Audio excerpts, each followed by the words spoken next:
Welcome back to the Sice Room, where DMV culture, politics, and hip hop collide.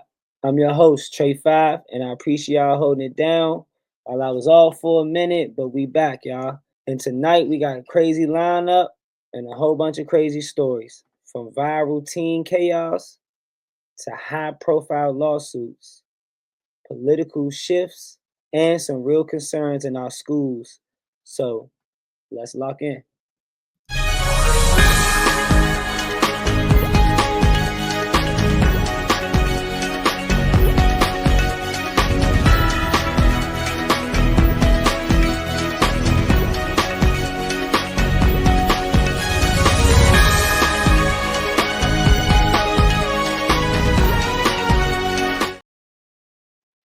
Let's start with the wild scenes at the DC Wharf.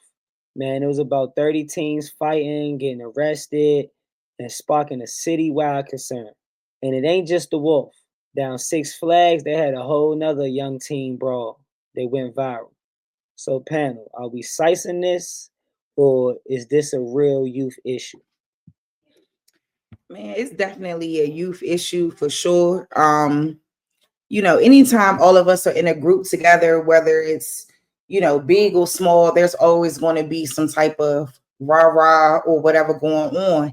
And, I hate to see our youth going through these things. And, it's one thing to just be down there hanging out and having a good time with your friends, but it's another thing when there's violence being incited and people is not being able to control their emotions for whatever reason. And these kinds of things take place, it's a bad reflection on everybody when it's all said and done, when these things take place. So, it's definitely something that needs to be topped off with a little lid, kind of in terms of just, educating your children about how to behave themselves in public and how to conduct themselves. And, maybe we could prevent a lot of this from happening, and maybe a lot of more peer mediation, if you will, or some form of where they can learn how to, like I said, just manage themselves better, manage their emotions better. So, I hate that shit happened. And, I just hope that they could do better. The mic just got on. Oh, chicken. But nah, my take on that is basically like with these lines, it's like they getting just like out of control. It's like they parents can't control them. They going outside doing whatever. But at the end of the day, it's like, what can you do at this point? It's like, if anything, just make them learn a lesson by, applying the pressure. Let them see how jail feel. Because I think if they, get that feeling, they probably won't do it. But you just never know until, it's all said and done. Because it's like you getting a slap on the wrist for it. So that's my take on that. I don't know if it's the same. It's different because it's broadcast. It's publicized. We didn't have to really deal with the scrutiny of everybody dissecting our actions. Like even us having this conversation, it's the youth this, is the youth that, but wasn't nobody sitting around having no think piece conversations about, well, like it was, but it wasn't getting that type of notoriety about the shit we was doing in that era. I mean, everybody do what they do, but it's just highly publicized now. And then also they got to see it. So beforehand, the peer pressure might be in a moment, but now you go home, all the kids at school see the fight, everybody see. So it follows you around. It follows you around so much that you feel like you got to make a decision and make a move and get your name up. And so that's what ends up happening. But I'm not, I don't know if it's so much different. I mean, if you look at the numbers, back in the 90s, murder rate was somewhere around 400 something. So the numbers definitely don't equal up to what they was, but it's just getting broadcast more now. So James Wins Jr., a retired Baltimore cop, just got life for abusing kids at his ex-wife's daycare. She's in jail too for shooting him in a DC hotel after finding out what he did. How does something like this slip through our system? Who do y'all think is to blame? Because both of them have very interesting professions that the public could be vulnerable to. So how do y'all feel about this? I think when you are in a relationship with somebody or married to somebody, you have a certain level of trust within the person that you decide to have your union with. And I think the last thing that you think that your husband is up to is out here molesting children and touching children in a way that is inappropriate, especially when there's trust involved.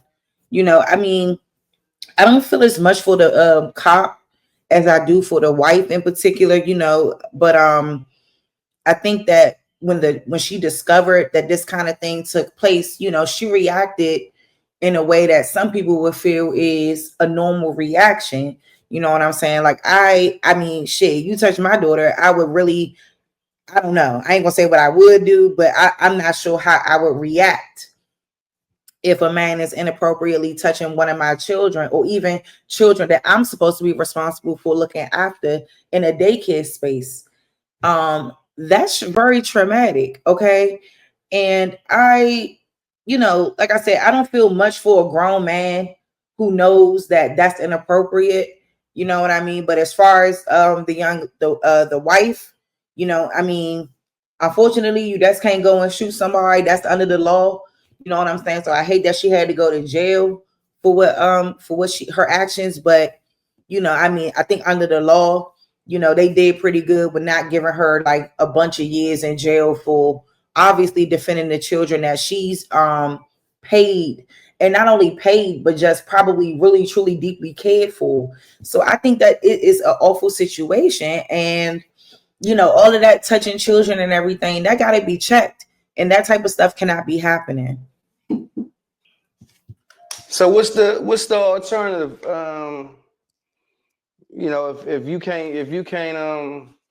If you can't check it out, you need to. If you talking about the laws seem not to be protecting these kids. And then also, I mean, if people could kill people and get away with it on insanity or temporary insanity, who's to say that I wasn't temporarily insane when I found out my partner was raping and molesting kids I'm responsible for? So, I don't get into who's right. That's why it's so weird. Like, I never really get into the whole who's right and who's wrong when it comes to what they call street justice and stuff like that, because justice is in the eye of the beholder. I mean, you might say I broke the law. What's the movie Time to Kill? I mean, they gang raped that man's daughter. Ain't no right or ain't no law. The law is these niggas gotta die. And that's just how it is sometimes in people's minds. And that's a sense of insanity too. So I wouldn't say she was wrong. I mean, I think she just acted out passionately in the moment, which is a human response, especially for the act that happened. That's just my opinion. So my thing is basically like it's a lose-lose situation because she losing to mm, she losing her husband, to the nonsense, and then next thing you know, she losing her life.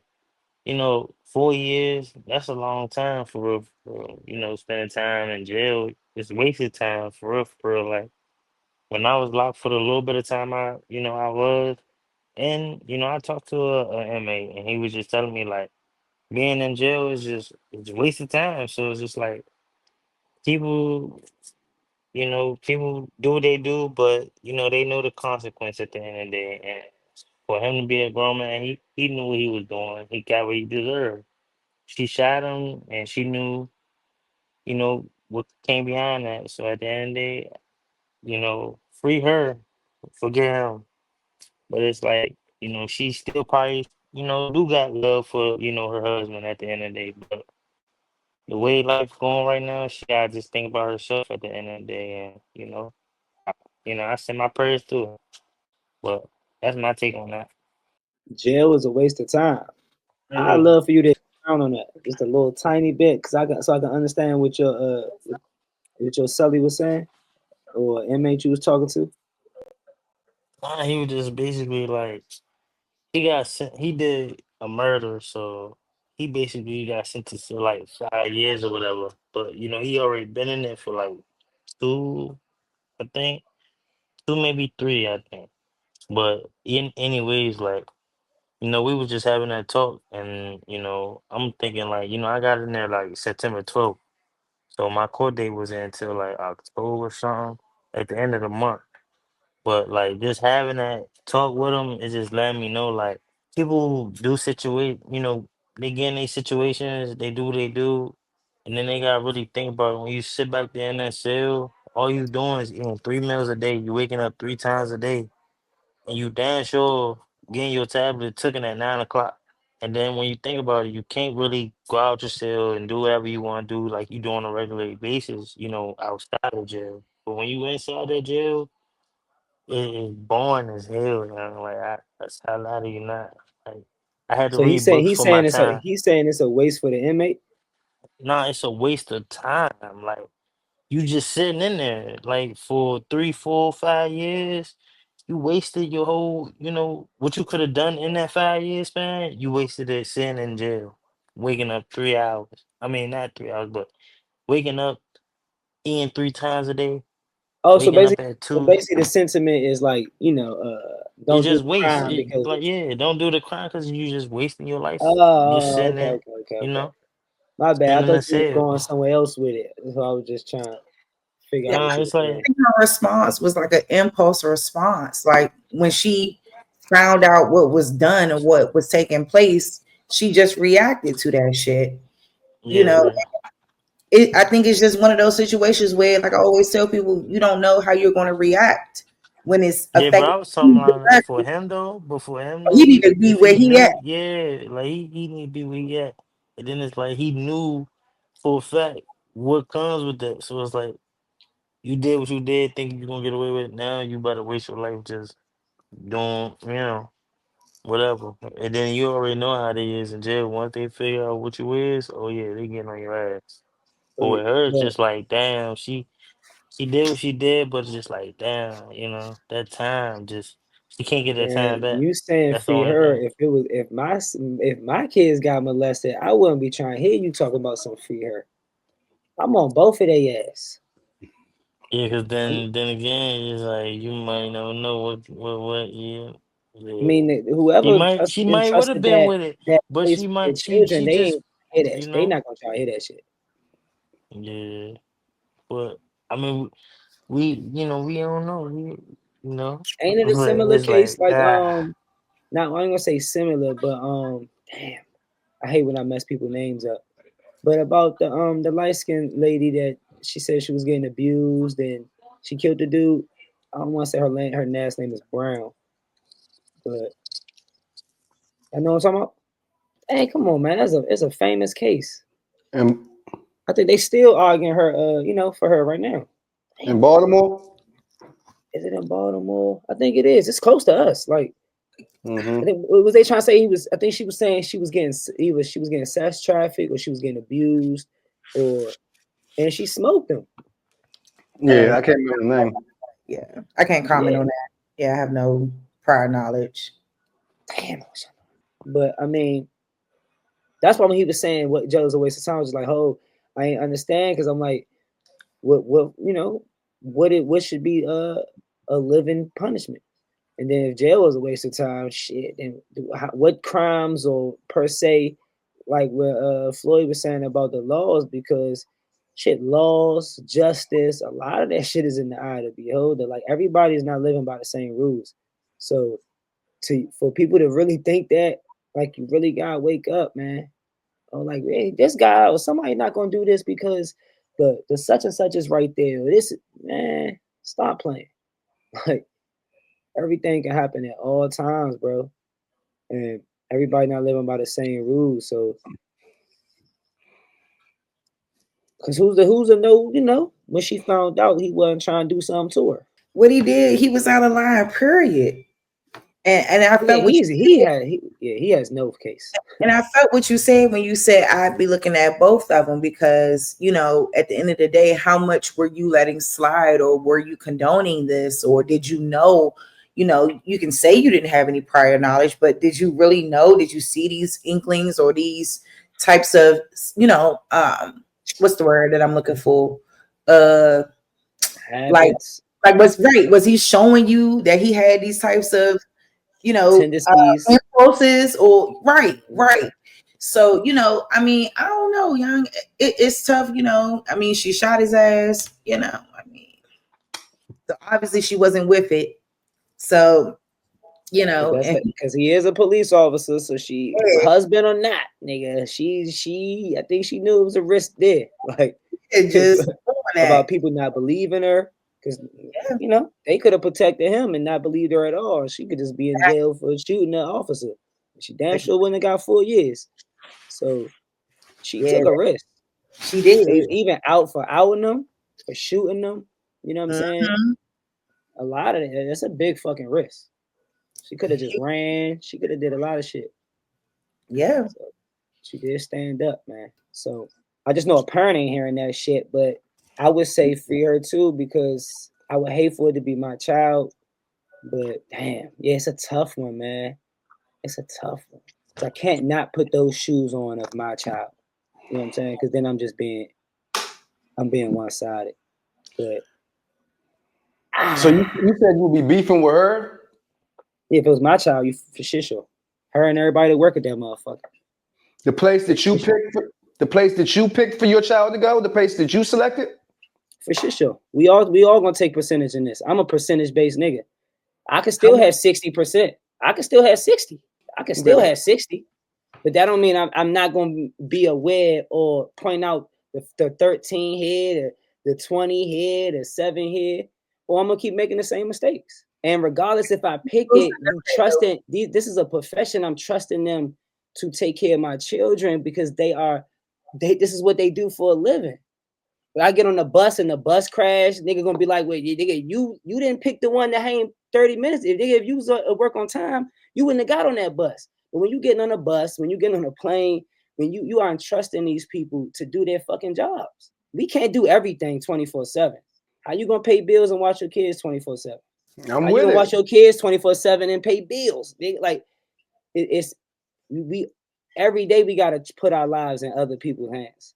That's a fact. That's why I always tell people, especially my kids, I always preach this to them. You do not live in a world by yourself, bro. You have to be considerate. You have to be aware. You know what I'm saying? You have to understand no matter how good you doing and being, somebody not doing good could fall into your lane. And you got to be prepared for that. You know what I'm saying? No matter how much you're doing your work, you always use the driving joint because we know no matter how good you driving, nigga, you could be two hands, super focused. If a nigga swerving on some shit, it's nothing you could do, bro. Sometimes life throw that shit at you. And you gotta be prepared. Yeah, I'm gonna be, of course, I'm gonna be mad at me or my girl, whichever one of us picked it. I'm head, I'm like, damn, I'm sorry. Like, you could cuss me out. Like, no, I shouldn't have picked. I should have picked the joint you did. It's gonna be look at it like that though, Trey. But how are we gonna learn from our mistakes if we don't talk about it and give ownership and take accountability? Blame comes with accountability. How can you be accountability if you're not being shown, especially if you don't see it yourself, if somebody not showing you your wrongs? But you always look at blame to you. You're always gonna look at, oh, niggas just blaming me. But the whole time it's like, no, I'm kind of. Are you a mind reader though? Like seriously, like you're not a mind reader. You can't expect for, to know everything or to be 100% sure about everything. Like sometimes some shit just happen and it's unfortunate. That's all I'm saying. I think that blaming kind of makes the situation kind of worse on the people who's involved, like the children or their parents or what have you. Like, man, I should have known. But how the fuck was you supposed to know? How we correct our wrongs without shame? You could correct your wrongs without shaming a motherfucker though.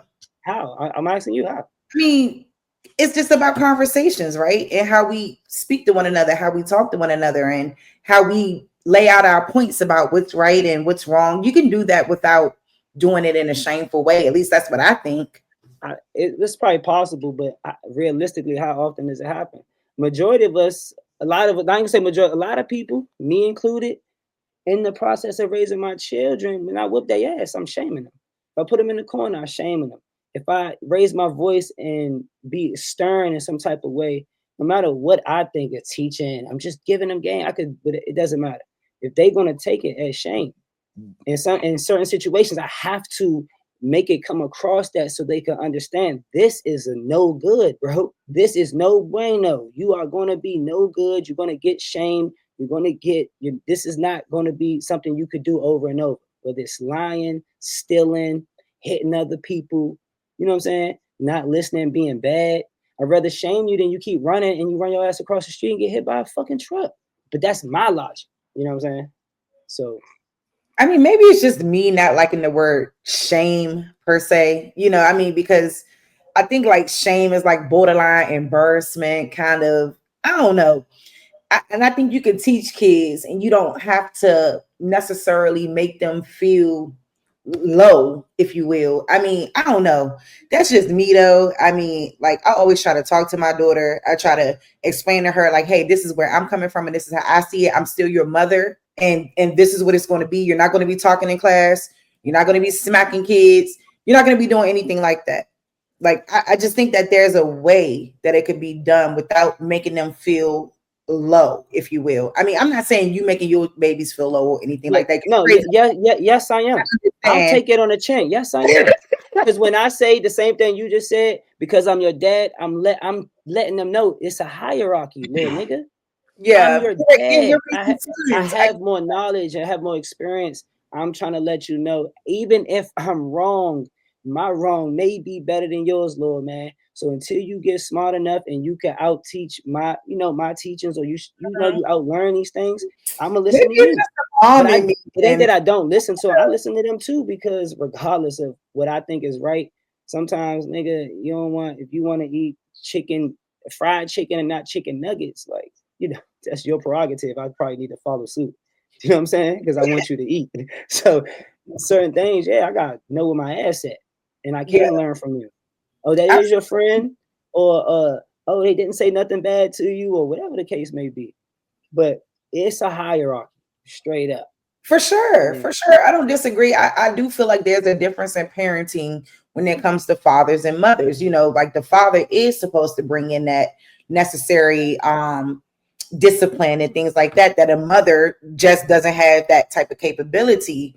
I mean, she does, when we think about the number of single moms and, in that perspective. But in terms of a perspective where a child is raised in a home with both parents, that is the father's role. So like, that's why I say, like, me as the mom, I'm like, not too much on her, but like, I'll call my dad and my dad to step in and he's that disciplinarian, so like, that's why I understand it from both perspectives. Like, I believe that's 100% the dad's job to get up on these kids' ass. I mean, it's my job as a mom too, but the way I'm going to do it is not going to be the way that a man is going to do it.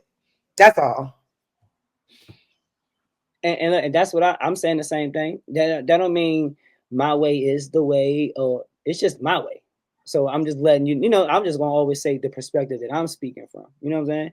Because like you, I ain't gonna never tell nobody how to parent their kids. Hope don't nobody tell me the same thing, and we could be like, oh nah, bro, I ain't doing that. Oh cool, I respect that. You can say it to me, like you said just now. Nah, I don't do that, bro. Like, because and you did it elegantly, but you didn't have to either. You know what I'm saying? You did it more of like, maybe because I'm a mom and shit, you ain't have to do that. You know what I'm saying? It's like, nah, nigga, I don't be doing that. But it's like, nah, I do, because I'm scared, man. I'm scared of the world teaching my children. You know what I'm saying?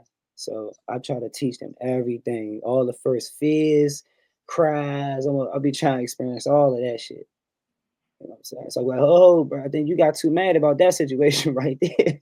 Like, I don't think that one was a crash out one, bro. Like, just be like the tears real quick. Like, I don't think that wasn't the one, bro. Like, you gotta pick your battles, B. And because the world will raise your children. With my man OG Uncle Shay, man. Uncle Shannon is in the hot seat. The woman sues him for $50 million for sexual assault. He fights back saying it was a lie, and he is countersuing. He even hinted at possibly going after her lawyer too, which Jay-Z also went after her lawyer, because this is the same lawyer that tried to sue P. Diddy and Jay-Z. He also the same lawyer that represented a bunch of them girls against Deshaun Watson. So I think something Bugsby. He really is trying to be like the RAPE. Yeah, he trying to be the RAPE Johnny Cochran. You know what I'm saying? So I think he really trying to find him a female OJ, and I think he got one. So panel, What y'all think it's about, man? Y'all think OG is in the hot seat like everybody else? He gonna go down like Kales and Bill Cosby, or this is just a spin at the bin that your man Tony is trying to do again? Yeah, I think I don't know. You never can say never. But I think the writing on the wall, that money came, man. A week ago, it's so weird because this thing got legs, but not because it got legs, but not because of the legs, right? Like it's so many different working angles. And you see this almost happen systemically, right? Like first they turn us against us. So the number one way to do that is, it's a white woman. It's a white woman. Never mind that every black woman in the world that gets successful and gets a white man, we celebrate it. Oh, that's right, Eve, get you one, girl.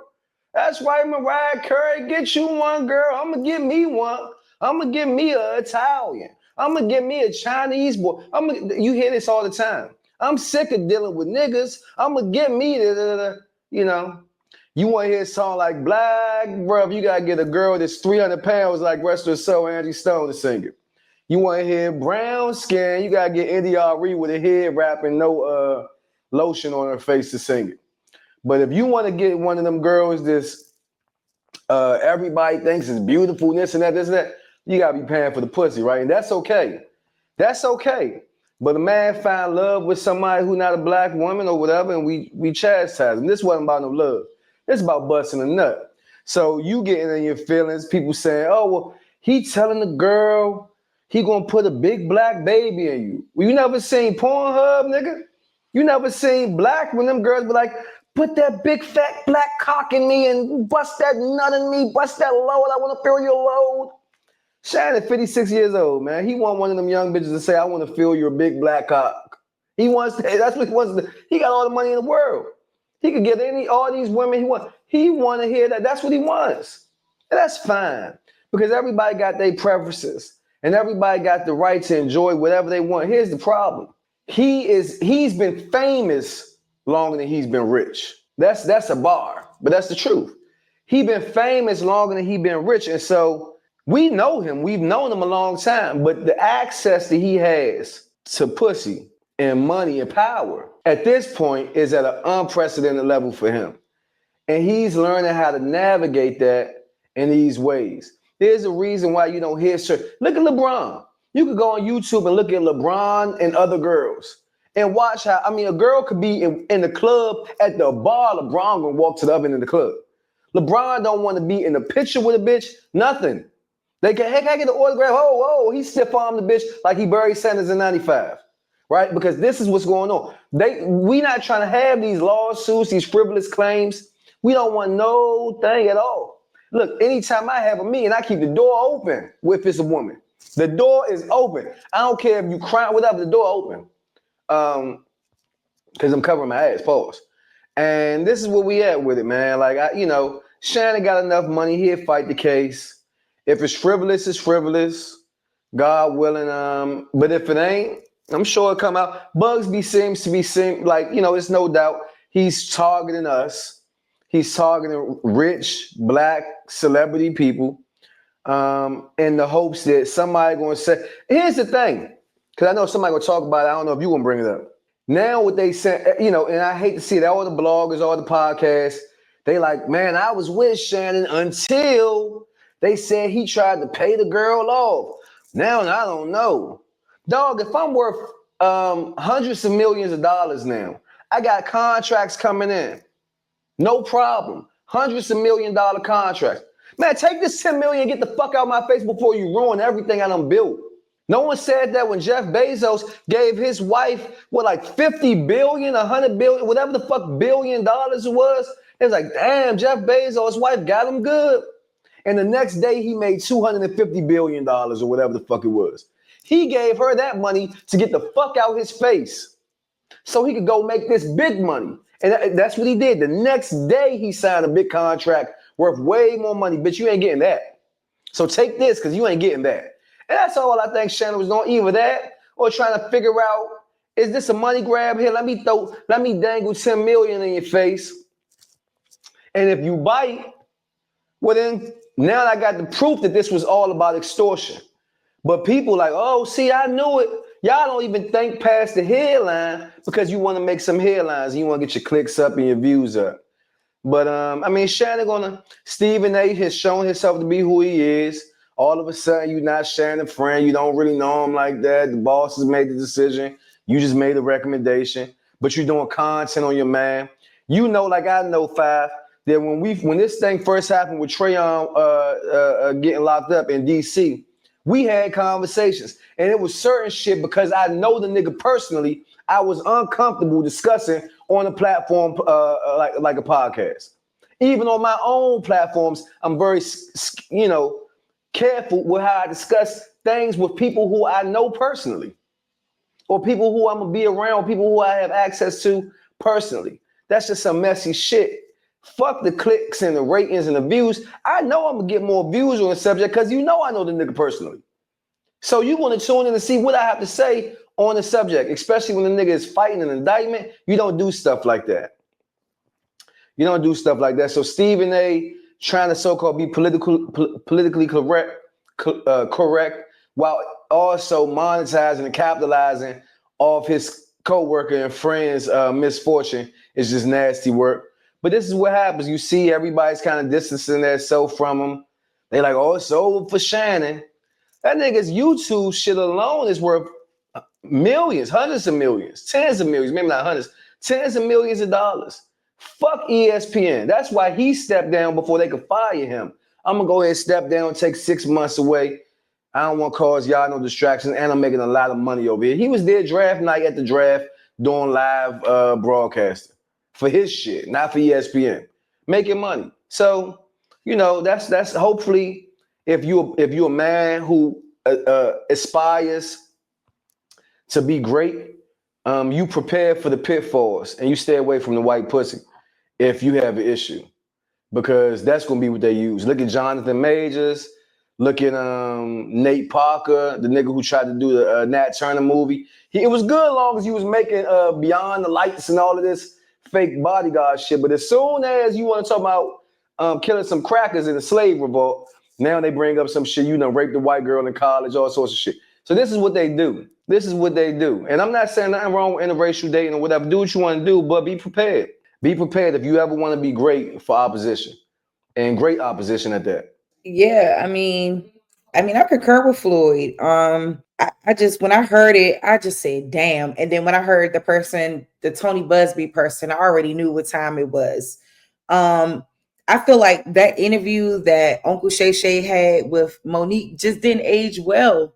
Like, she told him, like, warned him, you know what I'm saying? And when we mess with people that we probably shouldn't be messing with, you just got to know, like, a lot of these people are not out here for your heart, but they're out here for your pockets.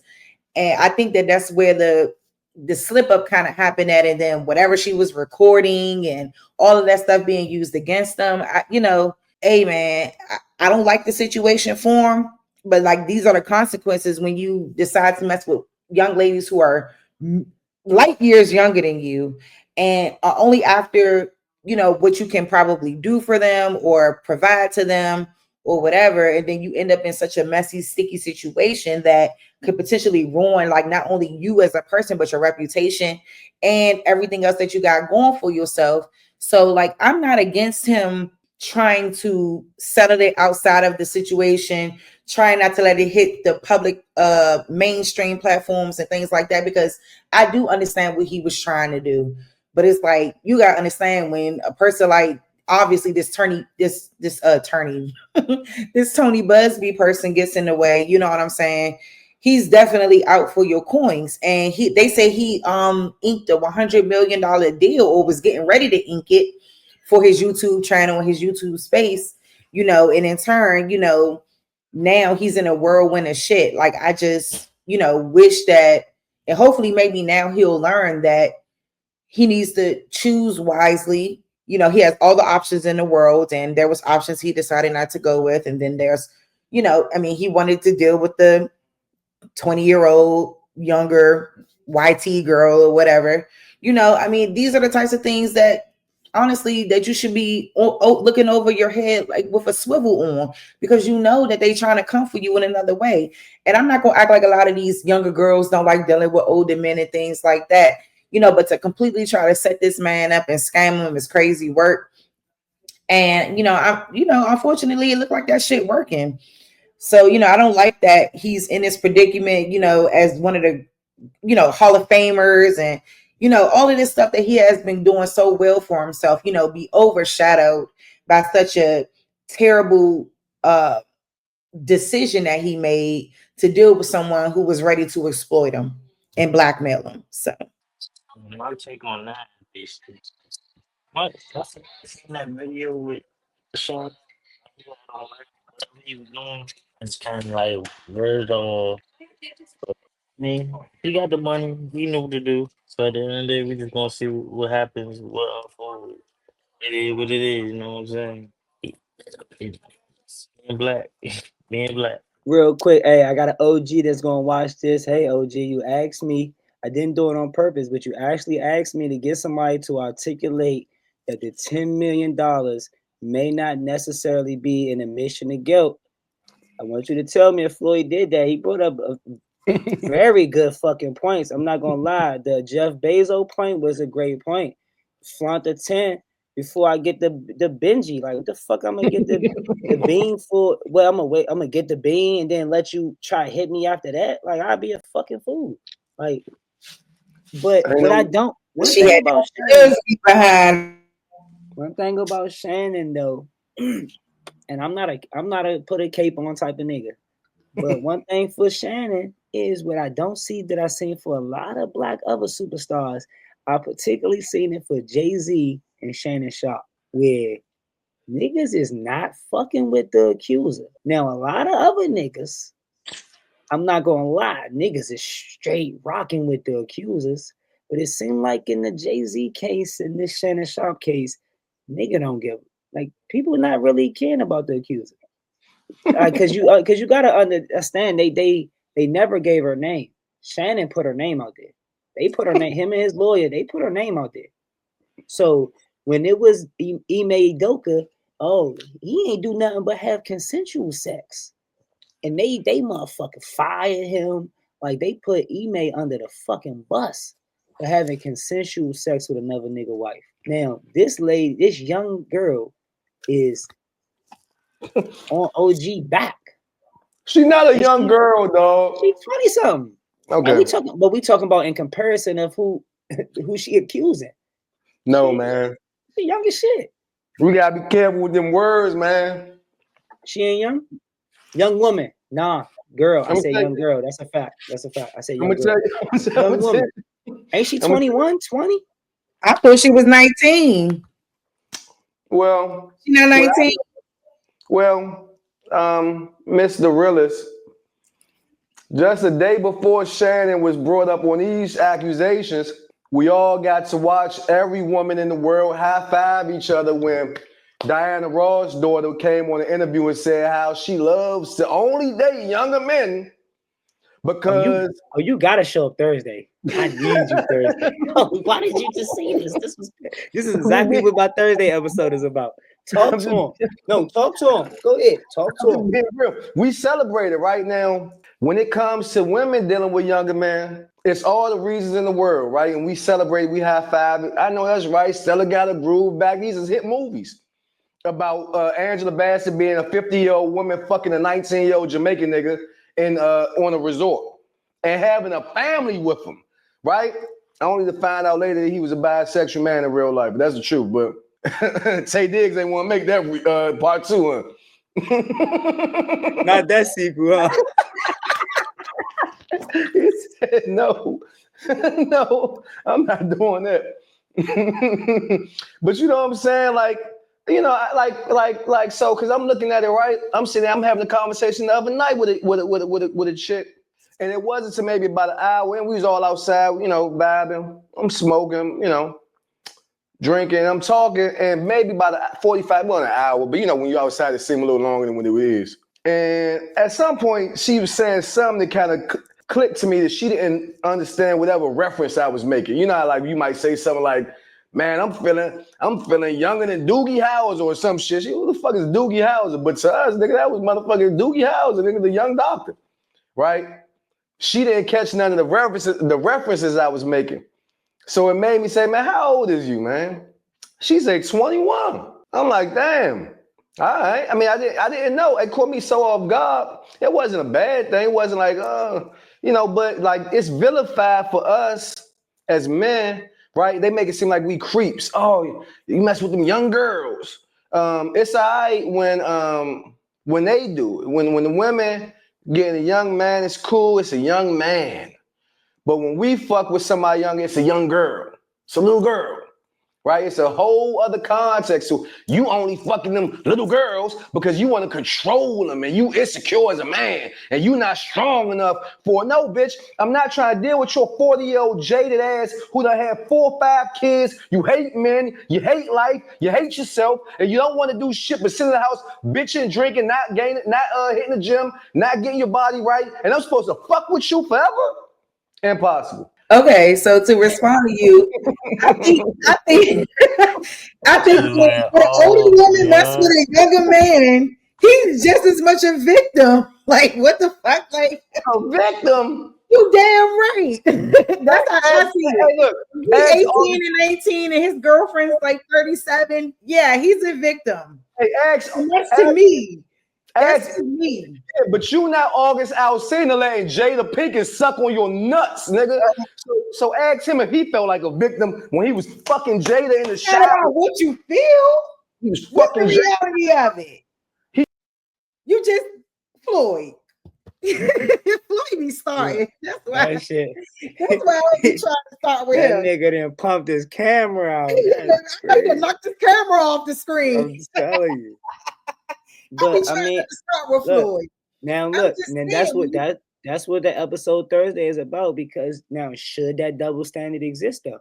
Because it is a double standard, but should it exist? Because we know for sure this is where it always get tricky.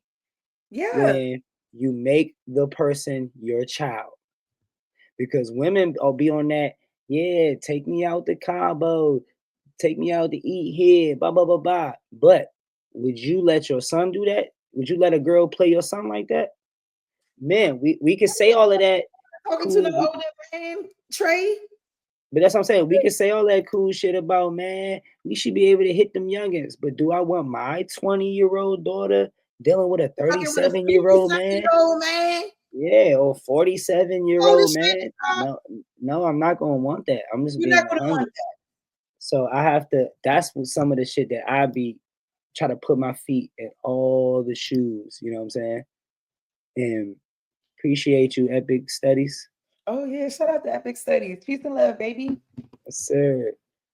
It's like I try to, you know what I'm saying, be on point with that because everything cool. Yeah, he gotta come back because everything cool when it's us, you know what I'm saying? But it's like I gotta think about it's a difference when you if I'm talking to him and I'm like, all right, bet you out there with a little 21-year-old hottie, you know what I'm saying? You was vibing with her, but then she started seeming a little young.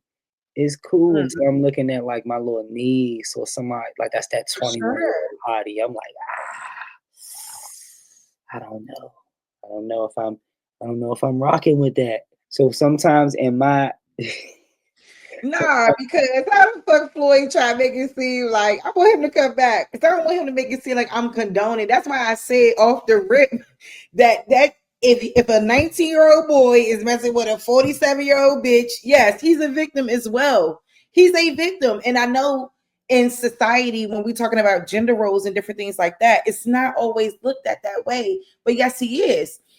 So like, what age? Well, how many years you think until we get into victimhood? He's like 35, and even 25. I don't know, shit. 25, 30. We could do 20. We could do 20 and up. How many years from 20 do we start getting to victimhood? You want to date an older woman, and like I said, I still don't know if I would want my son. I don't know. Like I said, because I've talked to older men in my life. You know what I'm saying? Like I have. What's older? like a 10-year age gap. Okay, so 20 and 30. Yeah, so like a 10-year age gap. That's the furthest I really went. And I don't think that is 100% an issue if you're, if you're mature enough or whatever the situation may be, but like even me at 35, like I think now I would prefer someone a little bit older. Even now, like at 35 years old. I just don't, like I said, I just think that when you're like 19 and 18, it's completely different. That's all, because you're just getting out of high school. You know, a lot of things are going on physically, emotionally, all kinds of stuff. And I would never condone 18-year-old fucking with a 37-year-old woman. No. He can be your son. He can be your part of the. A part of the dynamics that we all don't talk about is reproductive systems. Is we could shoot for, you know, a longer time than y'all could reproduce. It just is what it is. You know, yeah, we have some, you know, glorified sisters that do some cool shit after 35, but come on, women ain't really trying to have no kids after 35. Be like, come on, like, it ain't just, not. I'm not even a woman trying to speak for a woman, but I'm like, I'm talking about the majority. You know what I'm saying? It's like, man, they pretty much should be put up by that. Trey, because wait a minute. They had a whole study out there where now women over 40 are having more children than teenage pregnancies are occurring. So, oh no, hell no. What the fuck is that? Go look it up. I ain't got time for this shit tonight. Look it up. Hell no. It is real. What culture? 40-year-old women not black people having more children than not teenage pregnancies are occurring. Not black people. I don't know. No, it ain't black people. It ain't black people. It may be some many of the teenage pregnancies like I did back when I was growing up and coming, you know, and going through high school and stuff. I don't see a lot of girls, you know, young ladies where I live walking around with bellies and stuff. I don't see that a lot. You know, I mean, I do think that there's okay. So for example, you remember they had the 21 and no kids challenge or whatever was going on TikTok, where they was happy to celebrate that they turned 21. They didn't have any children, shit like that. I think there's a lot of instances where that's going on. You know, and if that is going on, then it could be possible for the access to abortion. Sure. But I mean, you know, I don't agree with abortion, but like I'm not going to be against anyone who decides that they need to make that decision. But me personally, no, don't do such a thing. But I will say that I think it's just hard to. I think every situation is different. Every situation is a particular situation, and I think sometimes whatever is fitting that person at the time is what they're going to go with. You know, I know a lot of young dudes who probably would go for Tracy Ellis Ross. You know what I mean? Shit, niggas. I mean, but I heard her say that her age range was a little bit up there, though. It wasn't like she said she'll deal with a 20-year-old. I think she said like 35 or 40 or some shit. So, you know, I think that we need to keep it in context. I mean, there's nothing wrong with a man, you know, wanting to date younger, but like if you're 50 years old and you're dating a 19-year-old, I think that don't look good. And, you know, that's my opinion. But men do it. She's of the legal age, whatever. They feel like it's doing cool, it too. You know, but like what about Dre and Jalen Rose? Yeah, a prime example. I was in here for that. Girl, why are you using that boy for his money? Why are you using that boy for his money? I mean, Nick Cannon was a little bit older than Jalen Rose, though. Yeah, but okay, well, yeah, you did go to the extreme of 50 and 19, but yeah, I mean, I wouldn't want my 25-year-old. I wouldn't want my 30-year-old daughter dating no 50-year-old nigga. Yeah, you would not want that. But by the time she get 30, I have to be honest. It's not my fucking business no more. As a dad, I'm gonna make it my business, but I'm gonna know like by 30, she may have enough resources to where she could counteract. I don't know, young. I think it's just a tough situation. I always say it's just different strokes for different folks. I'm not saying in the eyes of the law, there's nothing wrong with what he did. I just think morally, you got to understand where a young lady at 19 and where her mindset is and where her mind frame is. And even the same with a young man who is 19 and dealing with somebody who's rich and successful in their 40s and in their 50s. Yes, you as the mature person in your 40s and 50s need to be able to, you know what, I'm going to buy his ass a PlayStation, send him on his motherfucking way. Whatever it is. I just don't, you know what I'm saying? Like, to me, this happened in the Shannon Sharpe, It's not a surprise. It's not a surprise. It's not. Yeah, it's not a surprise either. OG was he was, like you said, he had shit like the Monique situation where he openly talked about, you know, dating young girls. He had Nightcap, which naming the show Nightcap. Come on, OG. He know what he doing. He was young and on the proud. Like, you know, he was on his pride, he was on his shit. Also the viral video and getting some leg. OG also was promoting he was promoting mad like you know, sex shit. You feel me? His So Michelle. like, yeah. And he is the nigga, like one of them what's the nigga, man? John Henry. Ain't that the nigga John Henry back in the day? The story he hit all the rocks. Ain't that nigga name John Henry? Shannon Sharpe, John Henry ass nigga, man. Like, we know they hate them John Henry ass niggas. I'm dead. That's the nigga I want to become president. When a John Henry nigga become president, then I'm on some, oh yeah, black people became president. I rock with OG Obama, but Obama like me, and I'm not even white. But come on, man, I had a pretty privilege. But with the boys, it's 100. With the boys, yeah, I had to, you know, you got to get it in. But with the girls, I had a pretty privilege with my head, little shit like that.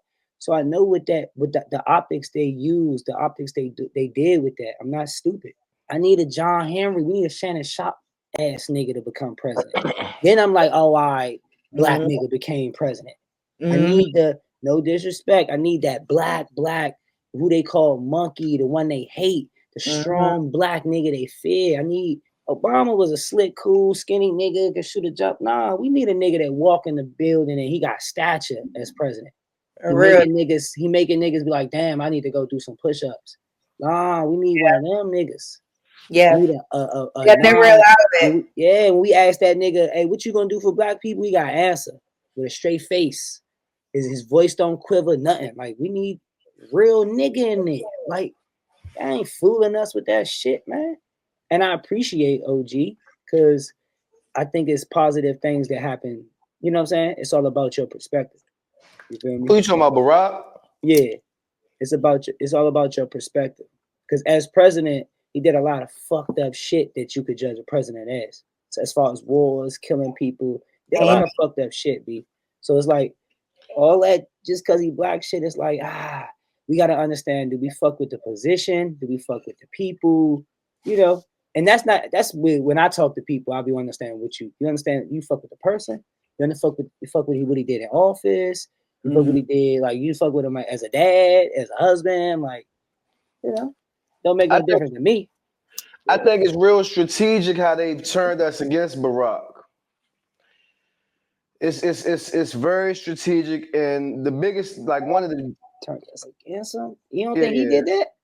No. I don't. One of the greatest tricks that the devil ever pulled, right, is convincing the world he don't exist. And so to convince the world the devil don't exist, the devil convinced you it's you that's making the decision, right? Niggas ain't turn on Jackie Robinson. Huh? Niggas ain't turn on Jackie Robinson. That's not true. We wasn't around in 1947. We don't know what they did with Jackie Robinson, right? But how about this? I just not to cut you off because I want you to get your thought off. Because we know with time, niggas do love niggas in time. Then do you think, just as a hypothetical, that in 50 years, he gonna be that nigga? You think so? Or do you think, based off what you're saying, in 50 years, they gonna diminish him being the first black president? It ain't gonna take 50 years. They're doing it now. Right? So Trump get up there and in front of the whole world say shit like, I done more for black people than Barack, right? Nah, but I want you to know where I'm coming from, because we love Muhammad Ali, but we didn't grow up with them. Them niggas hated him. Yeah. Even niggas hated him, called him a coward for not going to war. Niggas hated him. Niggas hated Martin Luther King. Niggas hated a lot of niggas that in our generation we grew to love, because in hindsight we was able to see damn, niggas they get assassinated. Maybe no, but they not. History won't do that for Barack. Barack isn't Muhammad Ali. That's what I'm asking. Okay. Barack don't have. Muhammad Ali will punch you in your face if you say some stupid shit to him, right? So Barack didn't have that honor to be able to do that. Barack, people will remember Barack like they remember Abraham Lincoln, you know. Like some people, oh, he freed the slaves. And some people who read a book or something, right? They'll say something like, well, Abraham Lincoln never really cared about the slaves, right? Well, they got that from a book, right? And the reason they got it from a book is because somewhere along the time when they was able to convince the Union, or whatever you want to say, to go along with the emancipation, Lincoln had to be very strategic in how he went about it, right? So if I go in here into Congress and I say, slavery is wrong, we need to free all the black people, because I like black people, nobody would have voted for it. But if I come in here and I say, this ain't about black people, this ain't about this is about what's best financially for the country, we're smart strategically to win the Civil War, and what will help us in the long run for our now everybody in there can say it. So when they say Barack ain't do nothing for black people, but he signed in legislation to help minorities. Now most people will say, well, that was for the LGB or LGBT. Hey, you recorded this before? Trump said we can't say T no more, so that's out. You recorded this before? No. This Barack Abe Lincoln joint, you might be on it. You gotta do something with that. Lincoln is crazy. But look, it's crazy. But he kind of on to something. Like I understand where you reaching though. I ain't gonna lie. I understand where you reaching with that though. I understand where he going though. But Sharice, watch it. We don't like so young. Just for modern times. I know he got listeners, modern listeners. People so confused because Young Thug went in the courtroom with his lawyer and said, I need access to talk to my artist, Gunna. Oh, nah, man. See, Gunna didn't tell. See, Young Thug want to talk to him. Yeah, I want to talk to the nigga that told on me, too. And if I got to tell the judge it's because this is my artist, I'm going to tell the judge whatever the fuck I got to do so I can have me a one-on-one with Gunna. Everybody talk about, oh, Gunna was popping. Look, Gunna ain't made a song. He ain't hummed a song since Thug Mahone. Name the song that Gunna has had since Thug Mahone. What tour he been on? What show he done? Where's he been at since Thug Mahone? He ran it up too. While he was in. Yeah, he ran it. As soon as he came home, he hit the ground fucking running. And then, no, I'm talking about what is Gunna? No, I'm with you. I'm talking about when he came home, he hit the ground running so hard to where with you asking that question, there's no way nobody could be like, no, he only dropped a couple. No, he was cooking. He hit the ground running. He was cooking. Working out videos. He was in DC with Wale. He was with every fucking body. He was going here, there. And don't forget what he was doing. He was going on tour and he was putting a big sign on tour saying Free Thug everywhere he went. And the power of social media, it just made it seem like, damn, see, they still together. See, he said Free Thug. Yeah, nigga, I'd say that too if I told on 10 niggas. What if Thug came home and recouped that shit and now Brody just probably fucked up? If I was Thug, the whole time, Thug put out a project in jail called what? Business is Business. Because he wanted you to know, nigga, I'm not about to, I need all the money I can get. So I'm not going to step on this. So I'm going to get so you saying I'm going to get a rat some packs, let the rat work the packs off, and when I come home, the rat gonna pay me what's due. He ain't even got to give him the packs. He ain't got.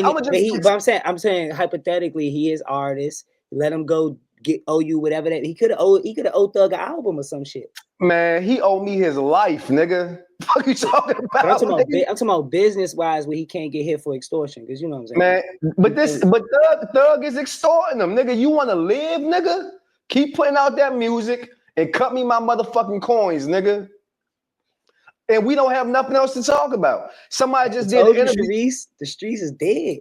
The streets it's just fucked up. This shit dead. It's fucked up. So like when you hear people talk about the Baracks and these other political people, and they make these comparisons to people like Trump, and they be like, "See, look what Trump doing. Barack ain't never do that. Barack would have got a bullet in his motherfucking head immediately, right? So maybe Barack got to go up and say, Barack got to go say." this is for the or he got to emphasize LGBT, right? Because the most racist white man got a gay cousin, if he not gay himself, right? The most racist Chinese man got a gay uncle, right?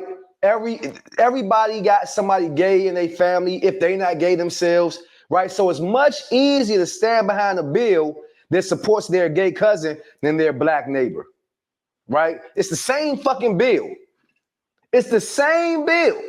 But if I come and say, hey, this is for the gays, as opposed for this is for the niggas that you hate, the bill gonna get passed, and guess what? More people than ever in modern day history, more black people have health care, have this, that, and third, and it's all because people was okay with giving the gay people that and not for giving the black people that. But the black people benefited from the bill that was for all the minorities. And by the way, these people that so-called white, we know that the Italians, the Jews, they wasn't white until the 60s and 70s. They wasn't considered white until recently when they needed more numbers to outdo the niggas and the Mexicans. So now all of a sudden they feel like they white. Okay, and the Asians think they white too, right? I mean, that's fine. That's fine. You go to a curry out, they treat you like dog shit, and we still spend our money with them. I told the lady at curry out today, hey, I want turkey, sausage, egg, and cheese. No pork. I'm allergic to pork. Now, don't cook my food on the same fucking pan you cook that pork sausage. She said, I can't cook for you, and told me to leave. Now, I definitely want to answer that, but I ain't gonna lie. That Obama minority bill for the black, that was like a Michael Jordan Space Jam one right there, brother. I ain't gonna lie. That was fucking crazy. Cause I ain't no Obama hater, but Jesus. All right, now look. Now, to that point right there. Now, because I'm glad you helped me with accountability about the me choosing the daycare, right? Because I'm all for a percentage. I'm telling you, I need to hear every perspective because I can know, like, damn, listening to that person was a percentage. Blah, blah. Now, how much of that is us or them?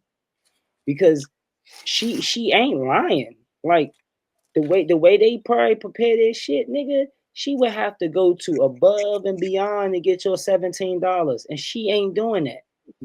And she telling you, before I wash these dishes, wash my stove. I'm not doing it for your one meal and this in my rush hour or lunch hour. I'm not doing that, shorty. And you know what though, Trey? I'm about to say I respected her for that. What they say, the devil you know is better than the devil you don't. Tell me to my face, nigga, I'm not cooking that shit. Cause you know what's crazy? The first guy who I told that, he acted like he didn't understand English at some point. Sharice, he started stuttering. Oh, you don't talk to her, don't whatever. I'm not gonna make no fucked up voices on your show. Yeah. But he played his part. Yeah, he played his part. He act like, man, look, because I wanted him to confirm that he heard me say no pork on my shit. I wanted him to confirm that. So I leave and I come back and the lady, she just kept it straight up with, and I come on, don't have me coming in here every other day buying a chicken sandwich, buying a steak and cheese, and you know you cooking all that shit on swine, man. Tell me straight up to my face. Like you said, nigga, I'm not about to risk no lawsuit, you getting sick. That, yes, because that's all I'm gonna tell you right now, nigga, I'm not washing no dish for you, nigga. Go to the halal spot if you want motherfucking because she got a better case if you come in there with cameras and all of that. It's like, nah, brother, I can't do all of that for him in my rush hour. Anybody should be able to understand that versus she do it anyway and you coming in that motherfucking cameras because your ass got sick. And I've been to that place before and got a chicken steak and cheese and felt like this ain't right a little bit. Easy, like what the fuck? Like I know curry out fucked up, but like this a little different. Like I don't play Chinese curry out. Nope. And Sharice, I mean, what do we do, Sharice? Like we was raised on this shit, y'all. Like yes, we was. But hey, I don't play with cat dog. That's all I'm gonna say about it. Chicken wings don't look like chicken wings no more. Man, I don't play with that. Yeah. I mean, but it take a lot. It take money and discipline to be able to live like that. Like you know what I'm saying? And like you said, based off our culture, that shit isn't better than us. But you know what's so crazy about that? Go ahead. No, my bad, Sharice. But I was just gonna say, you don't really learn until you get older and you start to mature. A lot of different things you don't really understand. Like, yeah, like when I would see shit, like out there, sometimes I would go into a corner store and they got the cats walking around. Wow, no, I can't come up in here, man. Y'all got the cats walking around and shit like this, okay? Just certain things, you gotta put yourself up to a certain level of awareness. Like, you know what? It's all good. I don't got nothing against what you doing. I know redlining got you here, whatever, but I'm not fucking with it. I'm not fucking with it. If I'm a child, I can't control it. But when I grow up and come into an understanding and certain knowledge, I'm not gonna, act on certain stuff. I don't play that. I just don't. I get it. No. And you know what's unfortunate about all of it? Like when I see that shit, my mind just started going all over the place. Like, cooking been in our culture forever. So you would think, like you said, we raised on this. Man, why Miss Sharice up the street ain't open up her curry out? Well, they not giving out that funding to black and brown people in them banks like they going to do for them white and them Asian people. When we go in there and we say, hey, my auntie, she's a cook, I'm the businessman, we gonna open up this restaurant, blah, blah, blah. Fuck no. They come in there, they 16 of them living in an apartment on Minnesota Avenue. The only person in the house speaking, it's real, dog.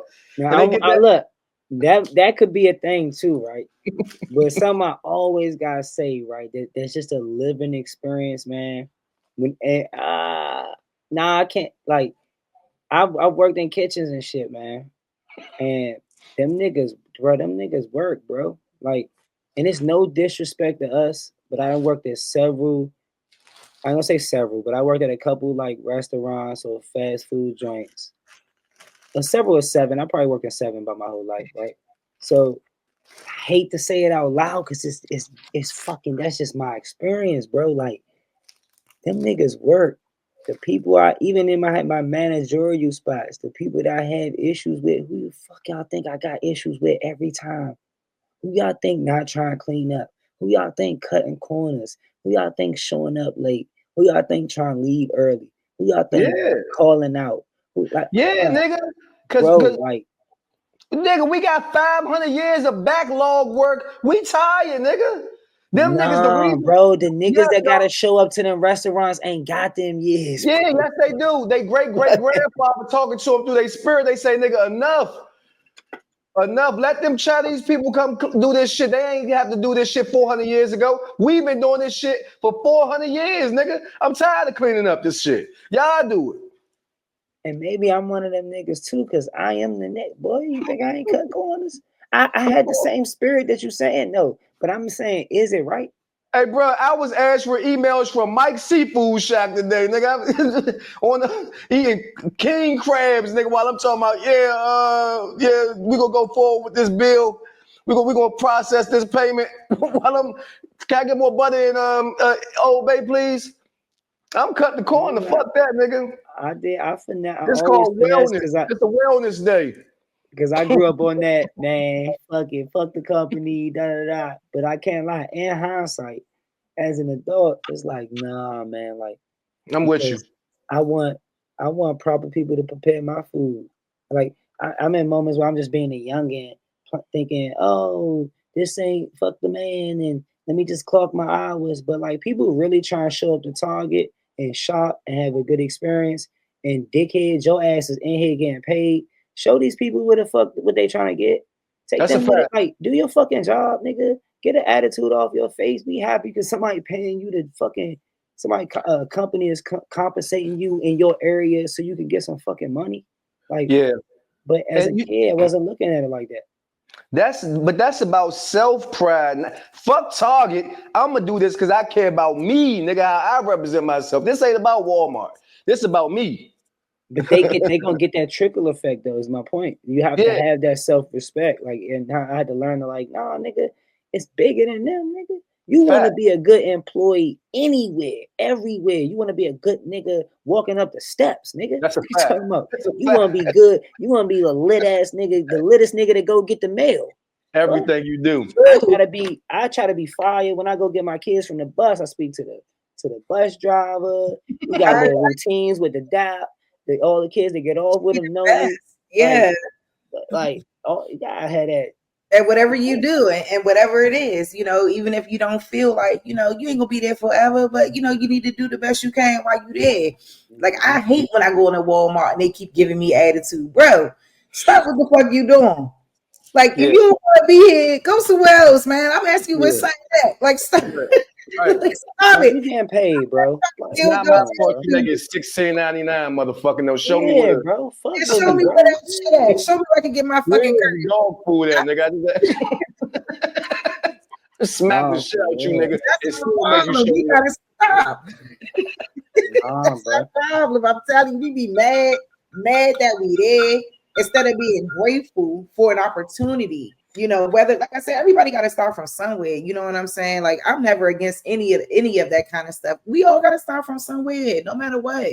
And we got to learn how to treat people better. We just don't treat people right. But Sheree, I mean, but it's the Shannon Sharpe shit we just talking about. Like, we in a world now where I hook my microphone up, I say some shit, and then next thing you know, I could be big as Shannon. Or look what happened after the Cat Williams interview. Everybody was talking about, I'm gonna be the Cat Williams of DC. I'm gonna be the Cat Williams of Baltimore. Everybody wanted to expose some shit. Everybody's looking for a viral moment. They tired of being broke and hungry. So if I gotta talk some shit, I'm gonna talk some shit so I can get rich. I mean, you just said it, Shannon. He did sign that $100 million contract. That's why he not tripping. That nigga Shannon, did you see him on draft night? That nigga had a Louis Vuitton denim outfit on with no socks and Timberland boots, tied all the way up to the top. They say Louis Vuitton fake. You made another great point. Cause I already, when I even was doing a little research for this joint, I already looked it up. Cause I was like, damn, 100 million, Shannon. I'm like, damn, that's looking sweet. Cause that was sweet for Stephen A. But I'm like, for you, that looking sweet. But I'm like, hold up, you was in the NFL. It might not look that sweet for you. Then I looked and I'm like, 14, and look, don't get it fucked up. 22, 23 million is a lot of fucking money. But I'm just saying, and relative 14 years though. 14 years, 23 million. It's like, in comparison to just you talking for 100 million, he's in a different tax bracket. He said he made more money off the one Cat Williams interview than he made his whole professional football career. Can you imagine that? Damn, he made 20 mil off that? Well, think about it. The actual interview, right? Well, no, look, the actual interview, which was 2-3 hours, then he chopped the interview up to like 10 different shorts that did millions each short. And then you gotta think of all of the contracts he signed of people thinking, oh, you could bring that type of network. So let me sign you here. Let me give you this advance, this endorsement deals, the whole nine. Which probably stacked up. Sponsorship here, boom. Yeah, he probably got a cool 30 piece off that shit. He showed it. I mean, he said he never made that much money in his life, and you could tell. You know how niggas is. He could have got a cool 30 piece, but he could have took home like 12. But 30, just getting 30 off that one interview and having to split with everybody and do everything, that's still more than his career. So like the statement would still be true. You know what I'm saying? Yeah. And he got so much. They say he kicked Cat back something. Yeah, he probably got home a cool 15, bro. Boy, that nigga a Bentley here, nigga here. Bro. Yeah, it's only right. He get like 43 mil, 30 mil off that. He get to take home after everything a cool 15, 12 million. Yeah, I'm gonna kick Cat too. I don't. You gonna give him 2 million? What up there exposing the whole industry? You gonna give him 2 million? That's a lot. It ain't possible without Cat. Hey Trey, let me tell you something. If you 30, hey Trey, up a 30, Trey, if you sell me a key for $15, but I can sell that same key, break it down, and make 15 million, you got your 15, nigga. You asked for $15, you got your 15, nigga. Now I might give you an ounce of weed or something to smoke to celebrate, nigga. But you got your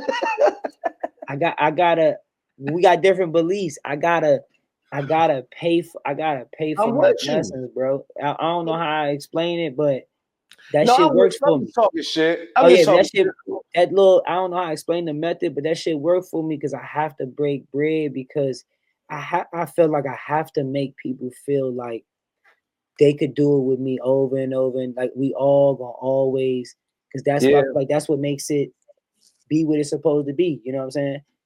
It's like, Cat, what's two off 30? Sheesh. 2 more than he deserved, because when you negotiated your price, he could have already got a price. Yeah. No, and Cat got. By the way, when Cat, by the time Cat was on Shannon was already doing good too. So I'm sure Cat got something nice off top. But Shannon did the right thing. Look, look, though, not to cut you off, but as a man, you right. 2 off of 30 sound cool, but my 2 really could be motherfucking like 500,000 in realistic terms, because like I'm saying like 2 off of 30, but once everything and the nigga sending money, and I'm like, nah, send Cat that 625, and he good. Send that extra 625. Send that extra 625, and I paid it for it. Send that nigga a thank you card and let's keep it the fuck moving. 2 might be a lot, but he might definitely get like. I'm with you though. I'm with you. He may get like 700, an extra 700. You always take care. If you introduce me to the plug and me and this nigga start eating, I'm gonna kick you back something. Yes, I have to. You're not even gonna ask for it. I'm just gonna say, hey, bro, I got something for you. Yes, and we have to have a conversation. We definitely gonna have a conversation of hey. It's not a recurrent thing. It's not a you extorting me, or like, this is it. Like Michael Jackson said, nigga. I feel like, nigga, I gotta be a good man. Is what I gotta do. So that's that out of eye conversation. Yeah, because niggas would blow that and come back and be like, hey, I ain't have another one. Nah, nigga, I'm the one who put you on. Nigga, I smack the shit out you. Get the fuck in my face, nigga. That was that first convo, bro. First conversation. Nah, that's a fact.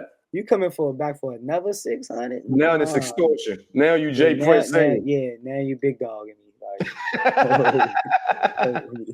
but let's get to this Shedeur joint, because I know y'all got some Shedeur shit. Shedeur Sanders said he won't go to the NFL if he gets drafted by the wrong team. Some folks respect the strategy, others call it entitlement. Is Deion and Shedeur playing chess, or did they play too much Hollywood with him falling down to the 5th round to the Cleveland Browns, who he once, if I'm not mistaken, tweeted something about the Cleveland Browns and other teams of that nature, of trying to pull an Eli Manning and not wanting to go to teams that he felt like was unfit. I know she's gonna keep it short, so I sure am. Because me in the sports, I like sports and everything, and I saw a lot of what was taking place with Shedeur. I'm not sure if they was trying to humble that young man, or maybe they have an issue with the Sanders family. I don't really know. I think that it is important, even as a young athlete, to remain humble and, yes, know your worth, know your value, and know that, hey, I deserve to be in X, Y, and Z, and I think on the back end, I do think that the NFL may be a little bit intimidated by young men who have strong Black fathers behind them and who will push them, to exceed their greatest potential. And I don't think it's nothing wrong with saying, hey, I want to go here, or I want to go here, and I think that when you do say it, I think that it becomes a problem with those big heads in the NFL or whatever. So, but congratulations to Shedeur. I'm happy that he did get drafted, and I do think he has a promising future in the NFL. So, yeah. What's the question? I don't know what the question was. Do I feel like you try to humble him? Do I think do you feel like? Yeah, do you feel like Deion and them, they overplayed their hand? Do you feel like NFL tried to humble them? Do you feel like racism? What's your take on the Shedeur Sanders situation? So yeah, I think clearly it was a situation where it was a humbling situation, where they tried to, but it's a hard thing. It's a hard thing, because I think essentially, my DoorDash just left, so that's all I'm trying to figure out. I think essentially, you can't humble a family. You can't humble somebody that don't need you. So it seemed like, oh man, they showed them Shedeur just missed out on $30 million. That's $30 million they already got in the bank anyway. He probably made $30 million in NIL last year in college anyway. So it's okay if I have to lose the money to be who I am, then I'm gonna lose the money, and I make the money back in another way. So I don't know, man. I think clearly it was a whipping boy situation. Same thing they did with Kaepernick a few years back. Ain't no secret. These good old boys, they don't want no nigga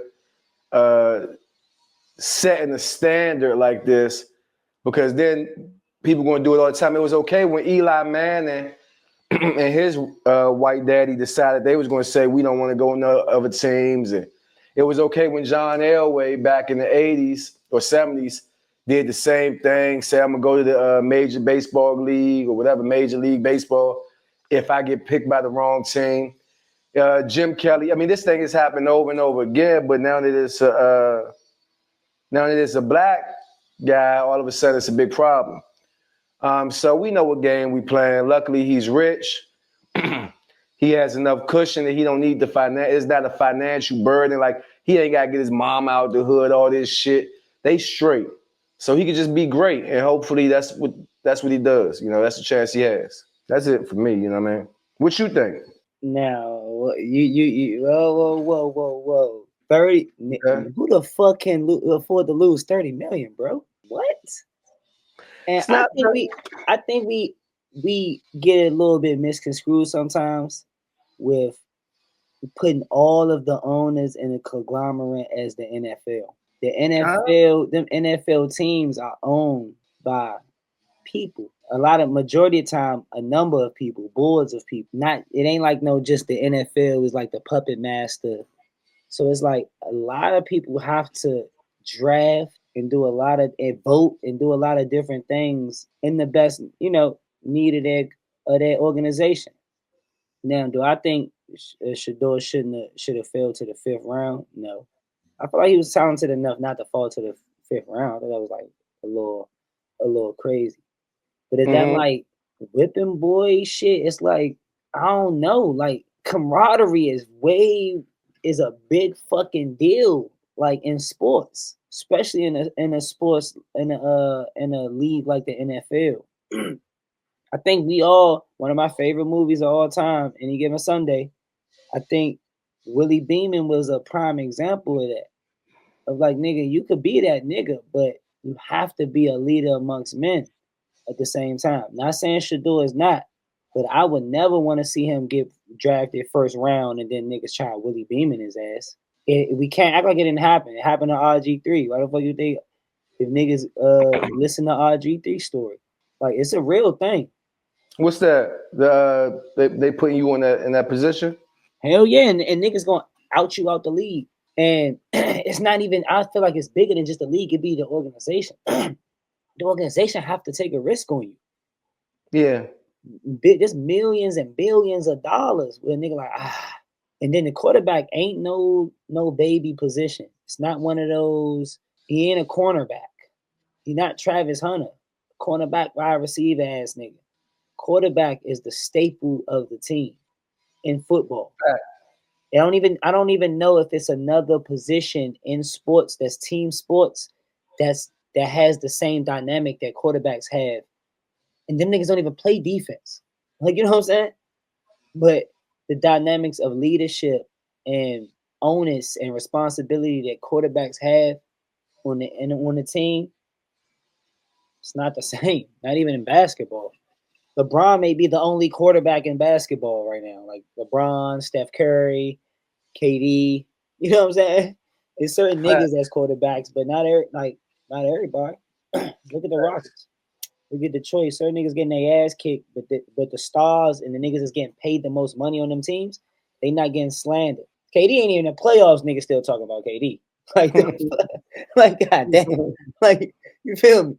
Like, it's a different pressure when you the quarterback, and you gotta want to take that risk on Mr. Put the wrist up. Like, I don't know if it's that deep though, but I would like to get educated on it being that deep. I just feel like as a sports fan, like, niggas don't be taking them risks with them quarterbacks. Yeah. And if a nigga feel like, especially a coach, feel like if I fucking draft Shedeur, my motherfucking job on the line. Dog. Yeah, but I'm on the GM ass. I'm on, nigga. I'm clinging for life. yeah, it's tough because you see people saying stuff like, "Well, he brought it on himself and this and that," and it's just so crazy to me when I hear that because it just reminds me that there's so many scared niggas in this world. And as soon as you got the balls to be your own man, you don't gotta agree with what this nigga doing.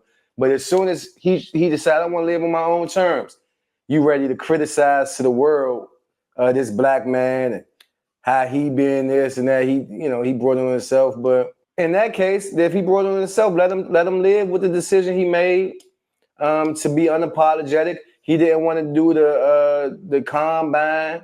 He felt like that was a setup for failure. A few things. And so maybe he'll be right, maybe he won't be. But no one blinks an eye when a white man says, I'm not going to do it this way. I'm going to do it this way. Bro, no one blinks an eye. Only thing about Eli, bro, when you brought up Eli, and I did too, Eli one of the only niggas. I think he's the only nigga that beat Tom Brady. Well, so Eli lived up to the motherfucking hype.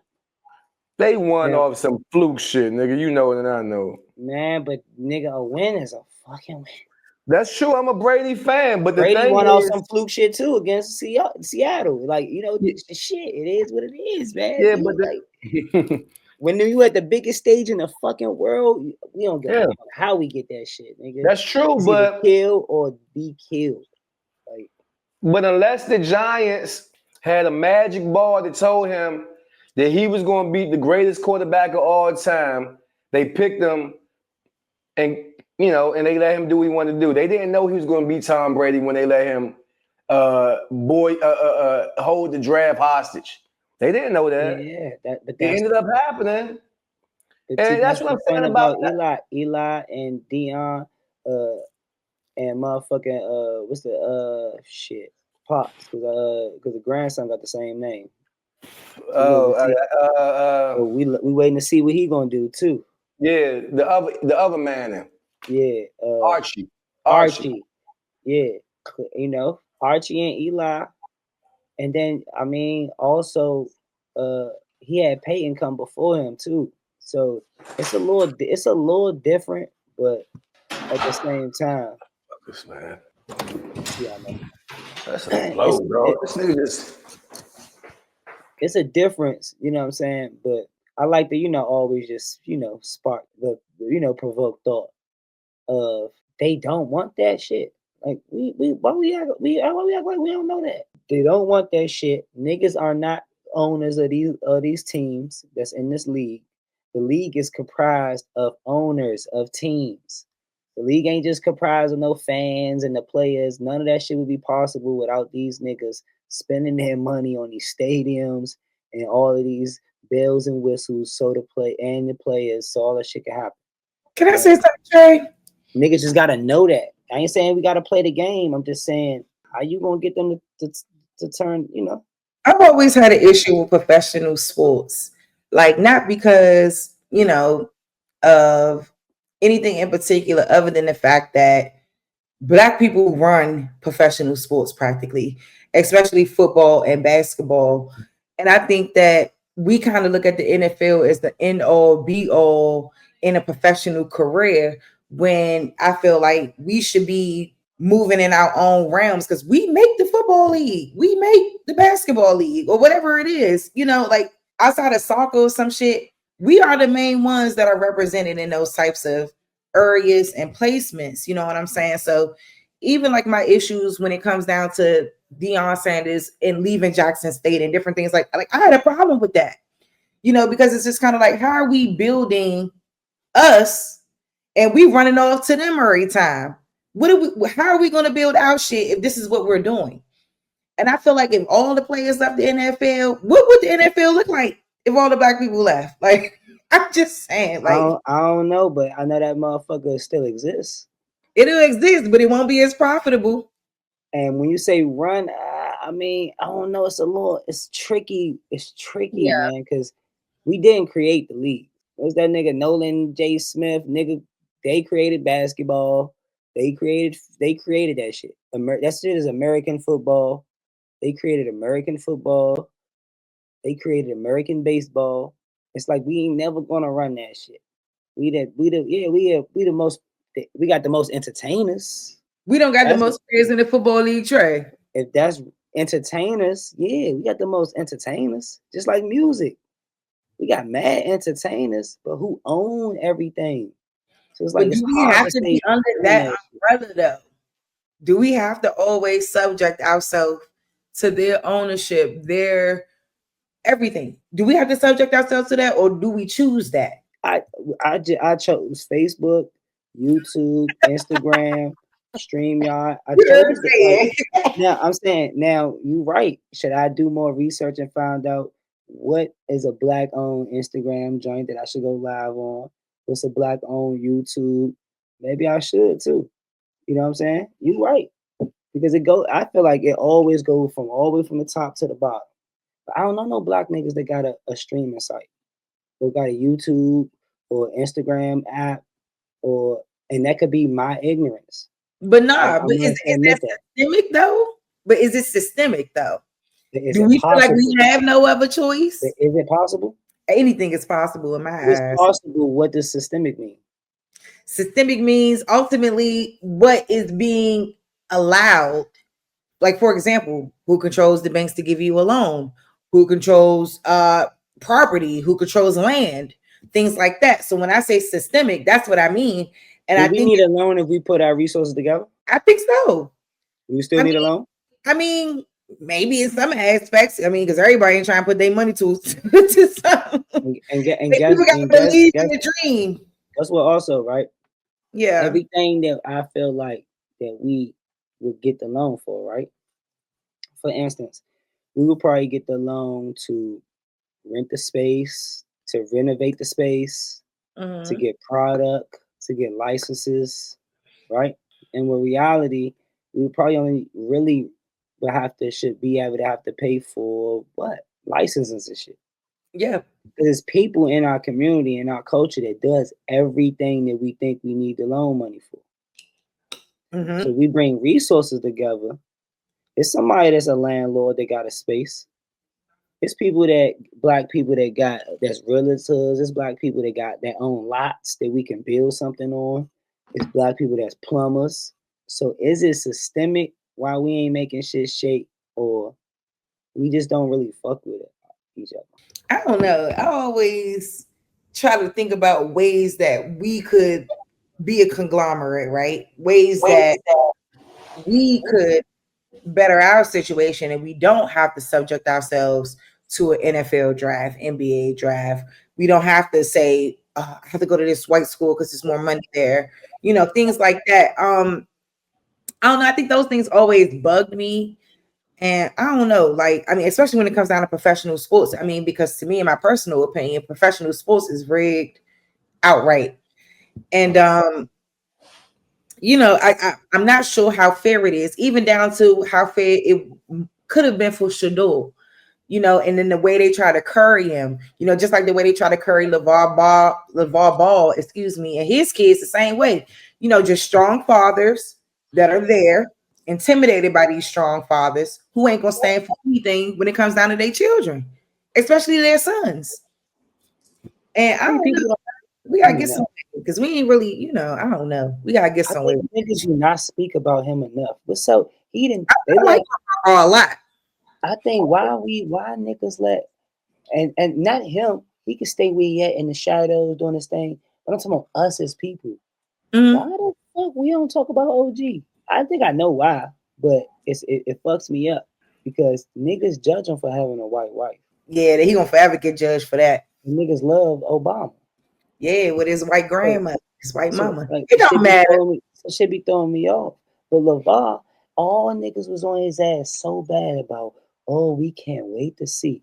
Out of 3 of them niggas, he got a motherfucking star. Yeah. What more could he ask for? One of them came in, the older brother, sometimes he had to take all of the bullets, man. He had to play with LeBron. He had to go through all of the LA Heat. He got injured. Lonzo had to go through all of the bullshit, man. Yeah.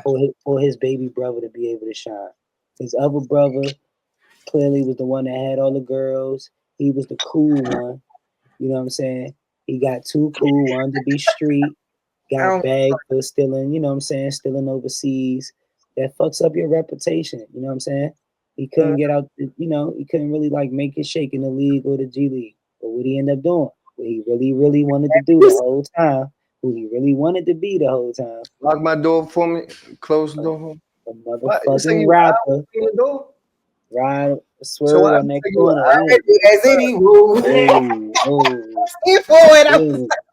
That's who he wanted to be. But guess what? What we could say about LeVar and him, he was successful. He Can't say shit about it because he made a successful hit, bigger than a lot of. He got further than a lot of niggas. He's little business about his kids, and that's what I love about it. Like, and I think it's the same with Deion Sanders. The same way, you know, when you stand on business about your children, a lot of times these higher conglomerates, they do not like that. They are scared of strong Black fathers. Period. And I just admire that about him. That I don't care who he with or whatever, whoever he with, that's fine. Whatever. People like these people gotta stop being so racist. Shit should be about love. Like, you know, stop looking at everything, because when you think about it, we all connected, whether you like it or not. See, that's what I'm saying about with Shedeur. Is it his dad and the color of his skin, or is it them saying certain shit? Then you don't do the combine, bro. You not a fucking running back, bro. Like you not like a nigga that can fuck around pull some shit in the combine, bro. Like you trying to hide your speed, or like you're a quarterback, good man. What the fuck, bro? Like make that shit shake, nigga. Like I don't understand. Like, but what if he what if he didn't want to get injured? Nigga in the combine, not no quarterback, bro. Nah, that's what I just said. Like running back, wide receiver or something. More contact. Quarterback, nah, nigga. Your ass ain't playing until forever anyway. So you ain't getting injured in the combine, Brody. And if your fragile ass get injured in the combine, no, we ain't trying to give you $30 million. Like, what the fuck is wrong with that? Like, yeah, but also like game. Also, y'all got 4 years of video showing exactly how I throw the football. Why y'all need me to come out here and put on a little outfit for y'all homosexuals and do this for y'all? Nah, y'all want me to come. Y'all want me to come. You want me to step up on this box and take my clothes off and show you my muscle suit? Right. Faggy motherfucker owners. You want me to? I mean, what you want me to do? Bro, you want me to? What do you think them niggas is doing? The niggas that play in the league is doing every day. Like, you trying? They doing just that. They getting leg rubs, foot rubs. Like what? They getting worse. It's worse. I'm not saying a massage from a physical therapist is gay. I'm saying it's the whole conglomerate, ain't it? I'm saying these people want to put us on a chopping block and see who dick the biggest, and they're going to decide who to pick from there. It's the same shit they used to do right down at Freedom Plaza downtown DC.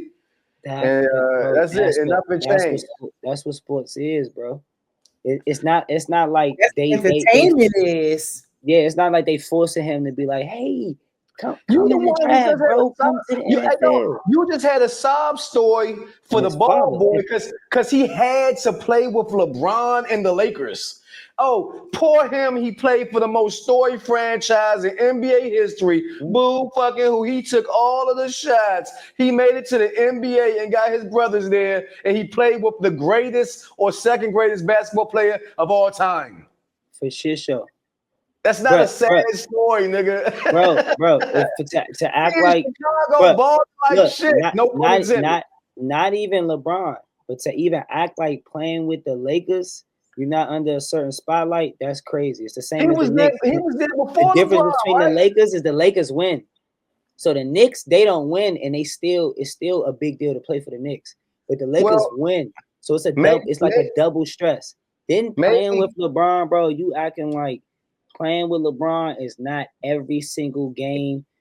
It's fucking playoff. Every single game is an all-star game, bro. It is what it is. Good. But I'm just saying, to act like that young boy, bro, Lonzo, 20 years old.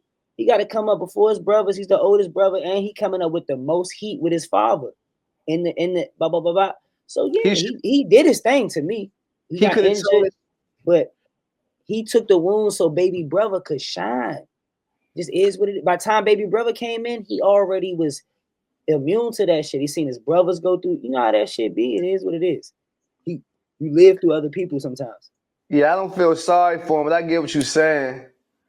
I'm happy for him, but I do remember when he was coming to the league, his father saying he gonna be the greatest Laker of all times, nigga. Are you fucking shitting me, nigga? Better than Kobe, better than Magic, better than Shaq? I ain't feel sorry for him. That's how I don't feel sorry for Shedeur either. I don't feel sorry for Lonzo. I'm saying the reality is Big Brother, he was Big Brother. That's just the reality of life at times. Big Brother had to go through the door first. For sure. Pops ain't make it to the fucking league. If Pops made it to the league, it probably would have been easier on Lonzo. But Pops ass ain't make it nowhere. So Lonzo had to be the first one to kick in that motherfucking door. Pops, so I don't feel sorry for him. That nigga, he lived for that. They just what the fuck he was supposed to do. You know what's so funny? That man got famous for trying to sell tennis shoes, and now he just lost his foot. Diabetes. That's not funny. No, that's sad. That's culture. It's King's disease, dog. It's the King's disease. He wanted this his whole life. He wanted to be a basketball player. It didn't work. He trained his kids to be basketball players. They finally got successful. They got rich. He had everything he could imagine. And lifestyle, man. Oh, ask me if I do it. Now, was it diabetes that he lost his foot off? Complications. If I can guarantee the success of my sons and my daughter, because he got 3 of them, all 3 of my children, shit. No, I agree with that. Don't ask me if you want the other one, because don't ask too much, because I might have 10 extra years for success. You could fuck around and take both of these motherfuckers. I'll be at the games, or I'll be as a doctor. I'll watch them on the big screen. I'll watch them speak, whatever they want to be. They could be massive leases. I'll be right there in the chair. What do you mean? I'll watch that shit on the screen. Dion lost his toe. Maybe it's something about fathers trying to bring kids. Dion lost his toe. He lost his foot. Dion a little different because Dion is a fucking legend. So Dion actually he was one of the niggas that if he dropped to the 5th round, yeah, them niggas was being racist. Did you know how many young men would love to have a NFL needed him that pushed them like that made sure that their dreams were fulfilled to the highest extent? I think any young man, would appreciate a dad like that. That's just I think it's a double-edged sword. I think when I hear a lot of success stories, niggas be like, my dad was like that, and I thank him now, but you know what I'm saying? When it was happening, I ain't like his ass. It be like that. I grew up with the hating brothers, man. You ain't gonna like that shit when it's happening. That shit used to be stressful. Them niggas used to hate going to the gym, stop playing from outside, going to the gym. Niggas is Jay ended up being one of them niggas. Because you know what it takes, man. Fuck all that. You gotta push them. That's what it's about. When you let up on them, that's when the shit go left. When you push them, as a kid, man, kids don't be rocking with that shit. Nah, they don't. But I don't play with mine. Look, let's get this homework done. It's the same concept. It's the same concept. I know. Shit. Yeah, I have to. I got somebody gotta do it. It's my job. It's cool, bro. It's my job to do it. And then when you grow up, you blaming me when your shit fucked up, man. You should have made me such a hell nah. We ain't even about to have that. On the low though, the only kids that don't appreciate it is the kids that get it, because the kids that don't get it, secretly, all of this acting out is because they wish somebody would straighten them out. They wish somebody gave a fuck enough to be like, hey, come on, we don't got to do that. But nobody give a fuck. So they just gonna keep pushing so they can get any attention. And unfortunately, we know what kind of happens before that attention comes sometimes. Yeah, they hit a wall before they hit some attention. Kids, for sure, streets, locked up, everything. You know what I'm saying? All type of crazy ass shit, man. Drug use. They start looking for that shit everywhere. Yeah. It's because you're giving them everything. Trying to be cool, growing them up too fucking fast, thinking, oh no, I want to be the cool mom. I want to be the cool dad. I want to show my youngin this and that. I want to let him throw up middle fingers and pictures and gun signs and shoot everybody. And all right, bro. So he, like you said, what we talked about earlier. So he get about 15 and now he's stealing your gun. And then you trying to tell him, nah, nigga, nigga, you told him his whole life. You was a real nigga. You and your uncles, all y'all real niggas. The What you worst think he shit in the gonna wanna world. be? The worst shit in the world. You see a little 13-year-old boy. Look at Day. He's so big. He taking the picture. Y'all done gave him a stack of money to hold. He throwing up. He got the sign like this, whatever. He throwing up the sign. He looking down at the ground. And you think you posting this on your Instagram, like, look at my baby. He getting so big. Bitch, he look like he on his way to robbing a nigga right now and doing 5 to 20. And you want to be so fucked up with yourself. Look, I done held up mothers at cemeteries. I done held them up at the hospital. Your son will never move again. Right? Because it was more important to get the fucking goose down or whatever the fuck these kids. I walk around. Listen, Keep up with dog. the Joneses. Watch this, bro. I'm 30-something. You see I fucked up these because I wear them everywhere. I wear them everywhere in the trenches, in the mall, and business meetings. I wear fucking flip-flops. You won't know if I'm a lick or a bum-ass nigga. You'll never know it. You never know it. And I'm not going to be the prime real estate for you either. Damn, should I get the nigga with the Balenciagas or the Nike flip-flops? I'm going to go with the Balenciagas, right? Maybe you'll hear me more if you're not looking at me as a lick and try to figure out why I done met niggas. Yeah, meet me around Woodland. You know, for y'all that's watching, maybe somewhere that ain't from DC, Woodland is a project in DC. There's no other way around there, right? And motherfucker pull up in Gucci slides and shit like that, like in the BMW. Like they think this shit cute. You got the Hugo Boss, the Gucci polo shirt to match the slides. Hey, my nigga, this ain't that. This ain't that. What you think? You motivating the people? Them niggas don't need no motivation. They need some money and some opportunity. They don't want to look at how rich you got and be like, oh, maybe one day I can too. Fuck that, nigga. Today is the day, nigga. Give me that shit. Give me that shit. I seen Sean Cotton come to Woodland. Almost ain't leave. You know, because you want to come in this, you don't start talking about how much money you make and you don't really got to be here. Them doors was going to close. You really would have had no choice but to be there, nigga. Niggas can ask DMV Hoods and News. I mean, he almost ain't making out that motherfucker. It happens over and over and over again. You know what I'm saying? I tell Hoods and News, hey, bro, you should stay right here and just don't worry about say cheese. Just you the one that's from here, nigga. He could do all that faking and flexing with security. You from here. And Take care of. I ain't gonna lie, bro. I don't care what neighborhood it is on earth. I don't think that big homie shit is alive no more when it comes to a out of towner, not even out of towner, but a outer member coming in there flexing with Jude. It's too many hungry people in the projects, bro. We don't care, nigga. Seen it 100 times, bro. There's always somebody that don't care, bro. Where it's like, nah, da-da-da, say he's safe. Da-da-da, that shit might trickle to 17 people.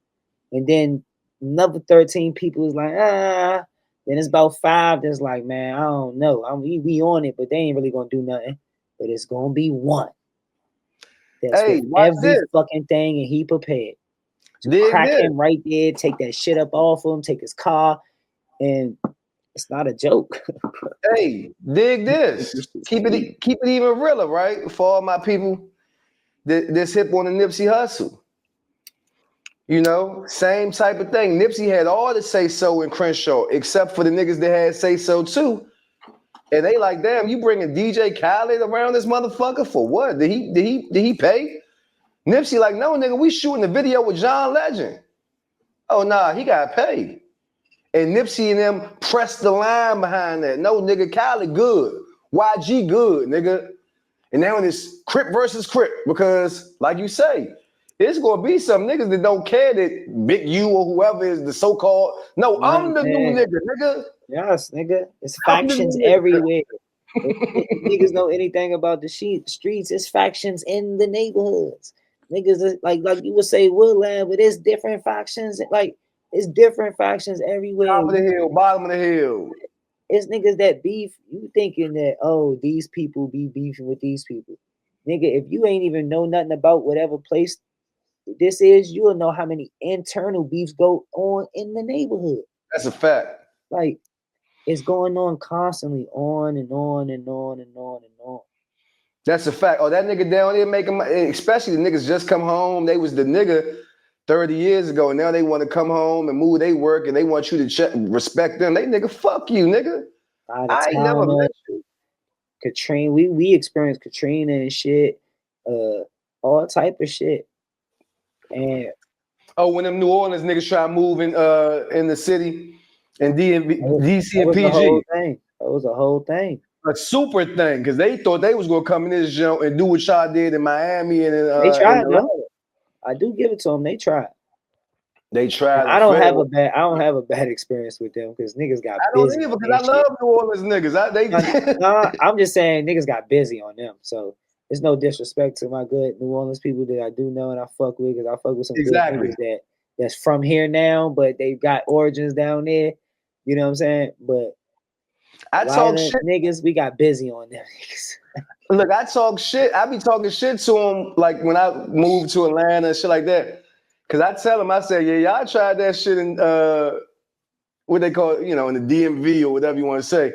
Y'all tried that shit up top. But this when I was living down there. I told them that shit ain't working. Yeah, y'all did good in Houston and Atlanta, Miami. Yeah. Nah, you was too far from home coming up there, nigga.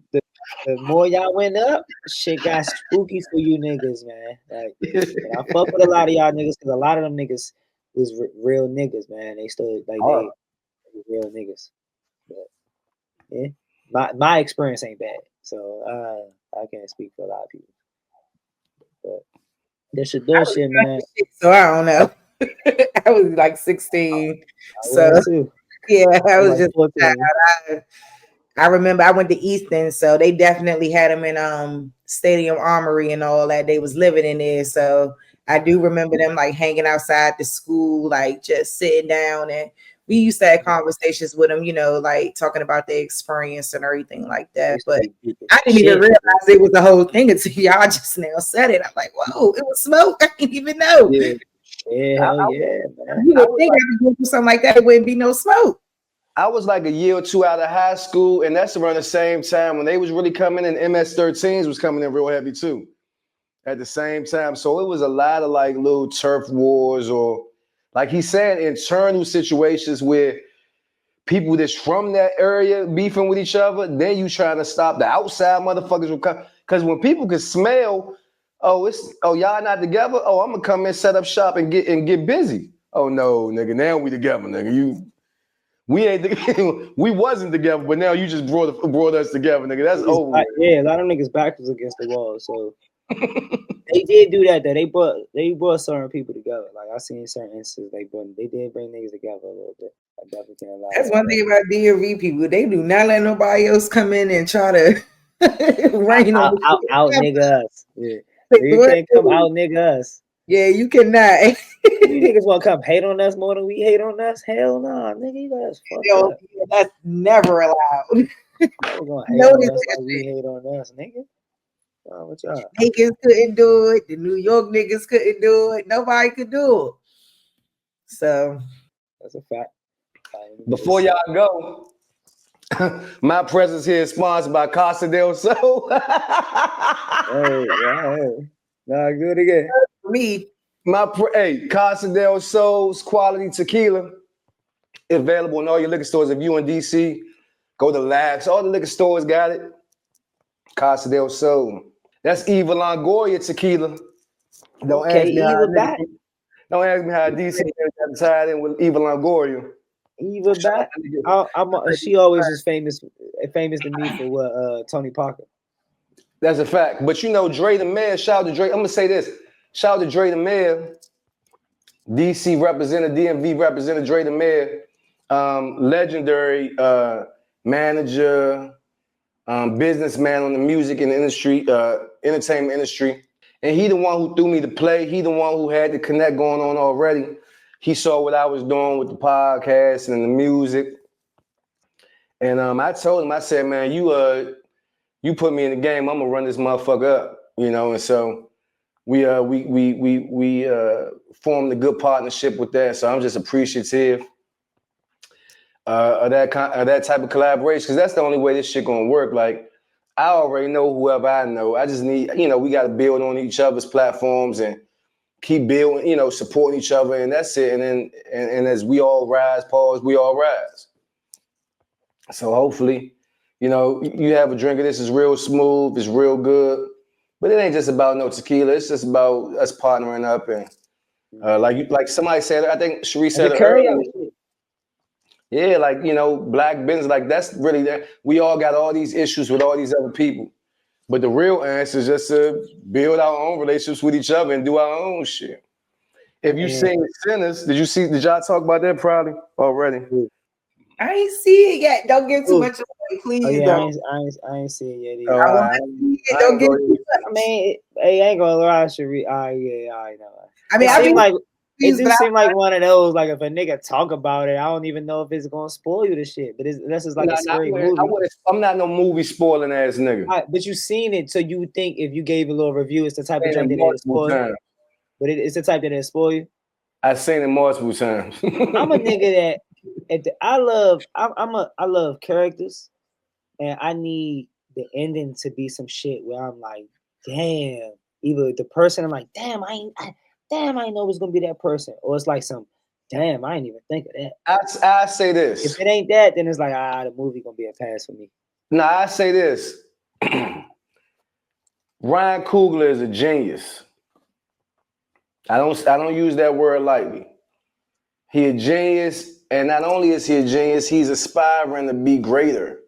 Like when we talk about this is what we do in the black community. Like if a nigga can dunk, we say he the next Jordan. He can't be the first him. He the next. You know, we looking for if a nigga can act, he the next Denzel. Who the next Denzel? Who gonna be the next Denzel? You know, so that's just how we are. So with directors, you automatically say he the next Spike Lee because you think about who the black. But Ryan Coogler is like Spike Lee and Christopher Nolan, who directed The Dark Knight, put together. His mind is that type, you know. Chris Nolan. Now, my bad. Not to cut you off, because the movie give because you said Chris Nolan, but the movie trailer should give me a little bit of Jordan and Peele, like give me a little bit of Get Out and what's that joint? Really the joint, the Us joint. It gives you that because Jordan Peele is the only one who's danced in this world of taking actual human experience and making it a horror genre film by just highlighting the shit in a certain way. Like this, if we seen Get Out. Well, if you know history and just experience life as a black, let's say you don't know nothing about the Tuskegee experiment. Let's say you don't know nothing about them taking out body parts, organs. Let's say you don't know nothing about that shit being real. Okay. The movie in itself paints that shit in a way that you're like, oh shit, it's scary. But to us, we black people that live a certain life or have lived it, we saw the underlying shit. I love movies like that. Right? But is it Rosewood scary, or is it that Us, Jordan and Peele, Us scary? It's Rosewood. It's Rosewood. It's Idlewild. It's all of this. It's all of this shit in one, and then we're gonna throw the other shit that make it scary in there. I don't want to get nothing away. Yeah, but that's what I'm saying. I want more Rosewood, Idlewild, man. I don't want all this. It's zombie coming down the hallway at a random. It's not like even when you think it's not no zombie. Vampire, right? It's a the trailer show that, right? Yeah, that vampires are involved. Mm-hmm. Okay, so it's not zombies. That's the difference. vampire, right? Let's just think of literally what we know of vampires. And then let's put it in context. And then that tells you what the movie is. Vampire Brooklyn. Bloodsuckers. No, fuck vampire Brooklyn. Bloodsuckers, leeches, people that feed off of other people's for their life. And then put that in the face of a white man. Oh, it's a racist vampire joint. Okay, that's cool. Okay, but can you touch on the more musical part of it? Because a lot of people racist. A lot of people speak on the musical aspect of it and how that really relates, I guess, the blues era, or I mean, even further than that, right? Yeah. So do you think you could touch on, like, not too much, but just touch on that a little bit and how that was impactful? What I thought was genius about what they did with it, they found a way to time travel. You know, when I think about time, it doesn't really exist in a linear way, right? Like past, present. It's all happening at the same time. You know, I could eat a Kit Kat bar, huh? So you saying it's like circular, like it's repeating itself? Is that what you're saying? Or maybe like a sphere. Maybe it's all at the same time. Like you can hear a song. I can hear what you do to me. Like Total, right? I can hear that joint and all of a sudden I'm in 1995 in my godmother house with my godbrother, my brothers, and we in the living room watching the boxers. I'm talking about I'm almost 40. And if I hear that song, I'm right back to being, whatever. I can smell a certain type of food, and automatically I'm in my mother's house on a Saturday morning when she was cooking breakfast, but we couldn't eat shit till we cleaned our rooms. Somebody did the bathroom, the whole thing. I'm automatically 14 again, right? How do y'all feel about these racist slave movies then? Nah, it's not no racist slave movie. Hold on. It's not. This is what I'm trying to tell you. Not to cut you off, because I just want to make sure, is the soundtrack covering that? You asked about the soundtrack. Are they taking us back to the 90s? Are they taking us back? Soundtrack. Huh? I'm saying, are they taking us to nostalgic? Are they hitting us with nostalgic songs while doing a slave vampire movie? Nostalgia, it depends on what you know. The blues, maybe if you know some blues songs. But no, it's not that. But what I'm saying is it definitely time travels, and it shows how, and you can't debate it till you see it, right? But it shows how it's all connected. That's one thing he does in a genius way. Shows ultimately how this shit has been going on, and it is going to keep going on. Racism. No, it's not necessarily touching on. It's not necessarily a racist thing. The white people are the bloodsuckers, and they. So watch this. I give you the best example is this, right? If you talk to Vlad TV, he don't say he racist. Matter of fact, Vlad TV will go out his way to let you know how many black people he helped. You think Vlad TV is racist? If you ask Adam 22, he don't feel like he racist. I don't know if Vlad and Adam is the same niggas though. Man, nigga, they do shows. Matter of fact, you don't see him, Adam 22, and Trap Lord Ross doing content together now? Yeah, I seen that too. I seen a bunch of black niggas do content with them niggas too though.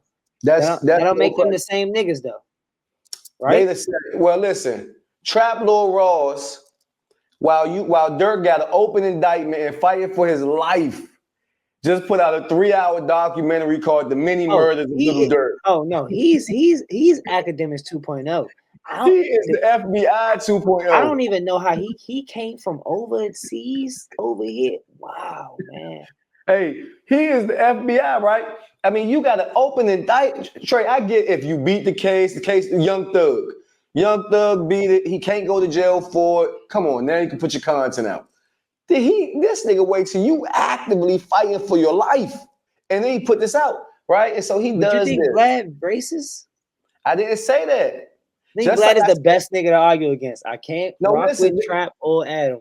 This is what I'm saying. This is what I'm saying about the movie. And when you're like when you ask if the vampires was racist, I'm saying it don't have the racist tone to it, because vampires, if we talking about in the sense of white people, they don't feel like they're being racist.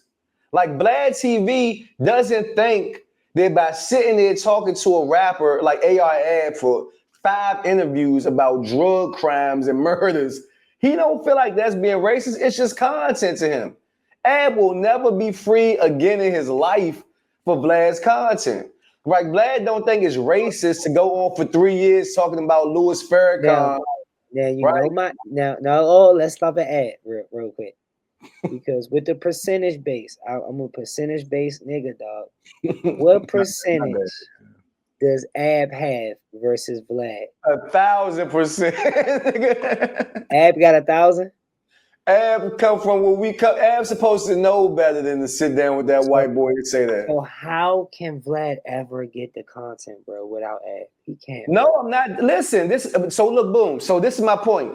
And again, you got to see the movie, right? Because what do we know about demonic things, whatever, any bad energy? We have to accept that shit. We make the decision. So like you saying about Ab could have said, okay, perfect example. Pee Wee Longway went on that jump and Vlad like, oh man, you sure do wear a lot of blue. He said, oh, it's a nice color, man. He said, well, your neighborhood, ain't it affiliated with the Crips? He said, no, I don't know nothing about that. I just like the color. The color. I like the Smurfs growing up or some shit, right? Bro, Pee Wee, my boy, right? Now, but like, can you gonna blame him for asking them niggas about what they rap about, bro? I'm not blaming nobody. But who is supposed to ask those questions? Nobody. But look what I'm saying. I'm not blaming nobody. When the lion kills the gazelle, I just call it a lion. When the white boy, listen, man. These white boys, we be tweaking to do it. No, we're tweaking to not be broke, right? These rappers, these people, they see Vlad getting. I'm gonna tell you. I'm gonna give you a perfect example. I sit and do these little podcast things, right? I record these things. Dog, I edit it. It take 3 hours to render all of this shit, right?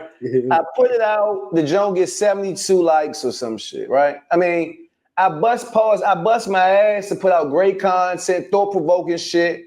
And because Instagram want me to pay for my views for sponsored posts, they shadow ban my shit. And 1.7 people that's following me see my shit, right? 1.7% of the 12.1 thousand people. That shit real bad. Yeah, this shit fucked up, bro. This shit fucked up, right? So now what do I say to myself, right? Do I give up? Or do I find somebody with a bigger platform and go on their platform and get as much attention as I can to pick up to level? And that's what they do. They go on Vlad because they feel like that's what, and it does. It changes people's life. I was with the nigga, me and E-Class grew up together, right? And this is shortly after he got out. And he ended up doing, I think Ice and him. So Ice got him a situation. I think he went down there and did a podcast with Creflo Dollar. And then Vlad and them people seen that junk, from what I'm believing, extended the offer, right? Let's just say they extended the offer. Right? So he go do Vlad. Nigga, I was with him somewhere after the Vlad shit came out. Man, I just saw your Vlad. We in the studio. The young niggas is on. I had a sold out show the night before. Man, all they could talk about is Vlad. That's the beauty of that shit, because at the time, like say Cheese or something, I didn't know who the fuck a Say Cheese was, but everybody was talking about if you get your video on Say Cheese, you're gonna blow up.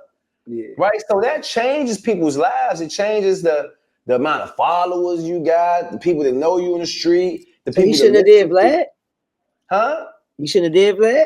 I should have did Vlad? No, he shouldn't have did Vlad. Yes, he should have did Vlad. That's what I'm saying. But you did the nigga racist.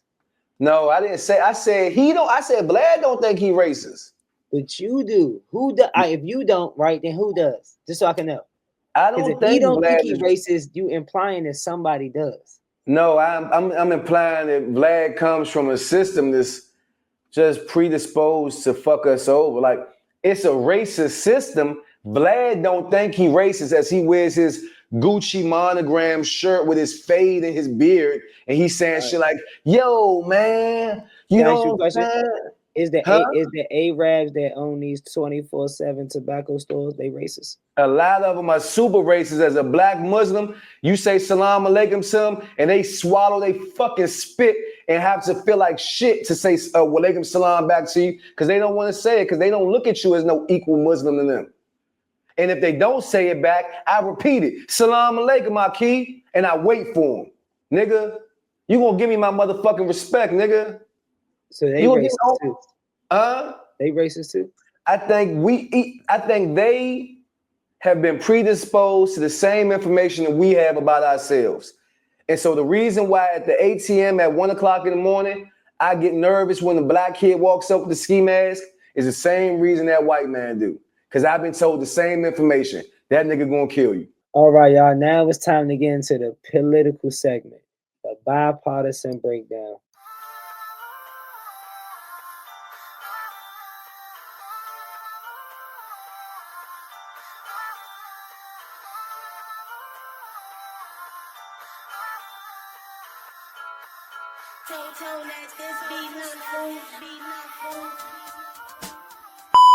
All right. Trump's back with bold moves, 25% tariffs, crackdowns at the border, and now he's talking about ending student loan forgiveness. Is this strategy smart, or is it a slap in the face to working class Americans? I never sit up here act like I agree with anything any president do, like 100%.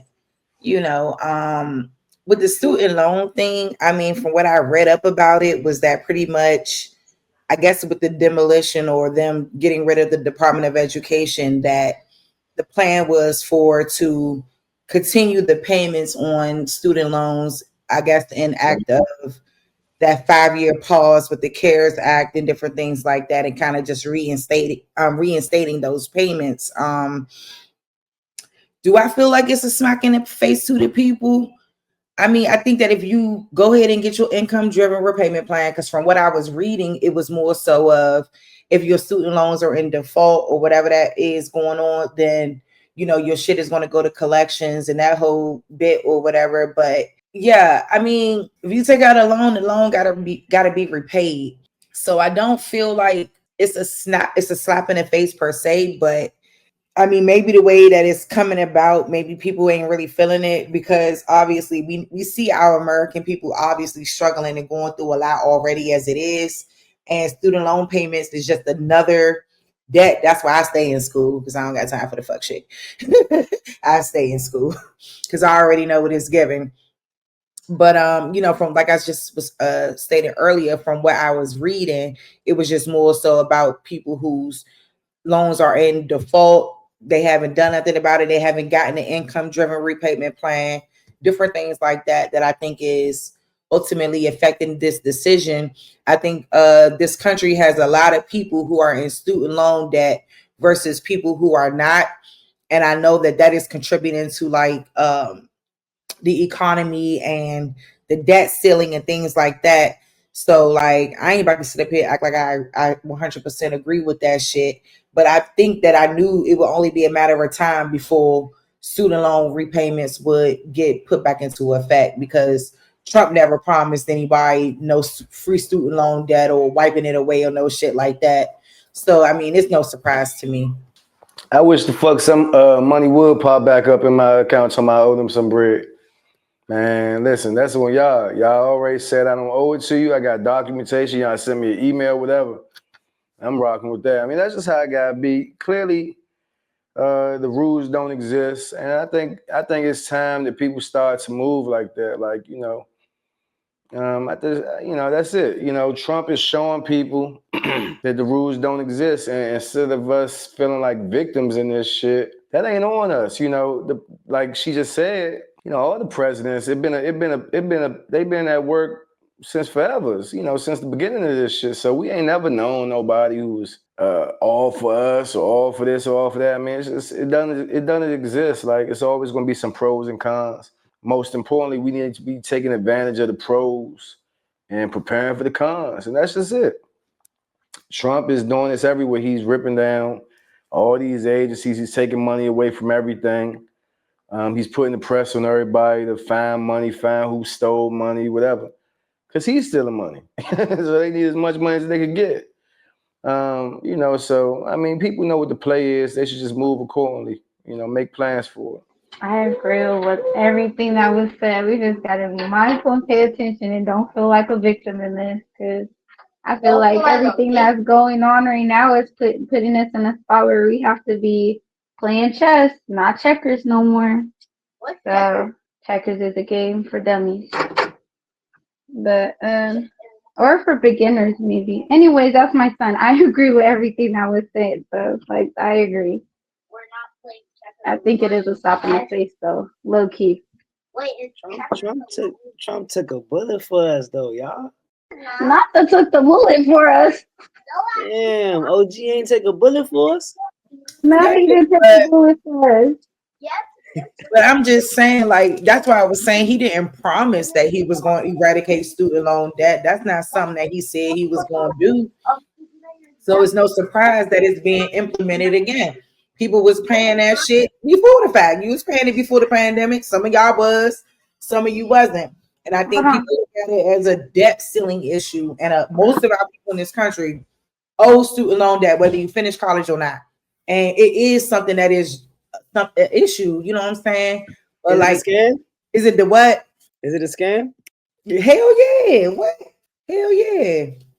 No doubt about it. You know what I'm saying? People get promised that, oh, you know, I go get my degree and get an education, and, you know, I'll be successful on the back end. But I think a lot of millennials was duped into believing that that type of thing would be, you know, something that could happen for them. Like, you know, we've been told, go to college, try to, you know, graduate, get you a good job or whatever. And then you're still struggling. You're still struggling with student loan debt. You're still struggling with regular rent and bills. If you got children, you're struggling on that front too. You know what I'm saying? Like, it's not as easy and complex. No, I don't appreciate Trump, like, you know, throwing that shit on motherfuckers, because y'all been to college? That's how it is now. Panel. Anybody on the panel been to college? Yeah, I graduated last year, and I'm going to be a master's student at Howard this fall. So yeah, it's a lot. You know what I'm saying? Shoot, I'm adding on more motherfucking debt. But I stay in school to avoid that bullshit, because I'm not. Now, I be trying to understand as not being a college student, because I went to a fucking community college. That's okay. But, It's college. yeah, I'm not against it. I'm not saying like it ain't no college, but I know what I was learning in hospitality and all of that. I know that like with the information, I could have done something with it. Like, I ain't gonna lie, I kind of did something kind of in certain jobs, or just learning certain, even probably in promoting shit. I probably did. But how much of like? But how many? Hold up. How many go to school? Because I just want to know, when you go to school, you get the degree. Who's supposed to get you the job? And then they got jobs as servers on the side or some shit. Like, who's supposed to get the job? I was like 19, 18, 17. I seen that type of thing going on. It's never enough money.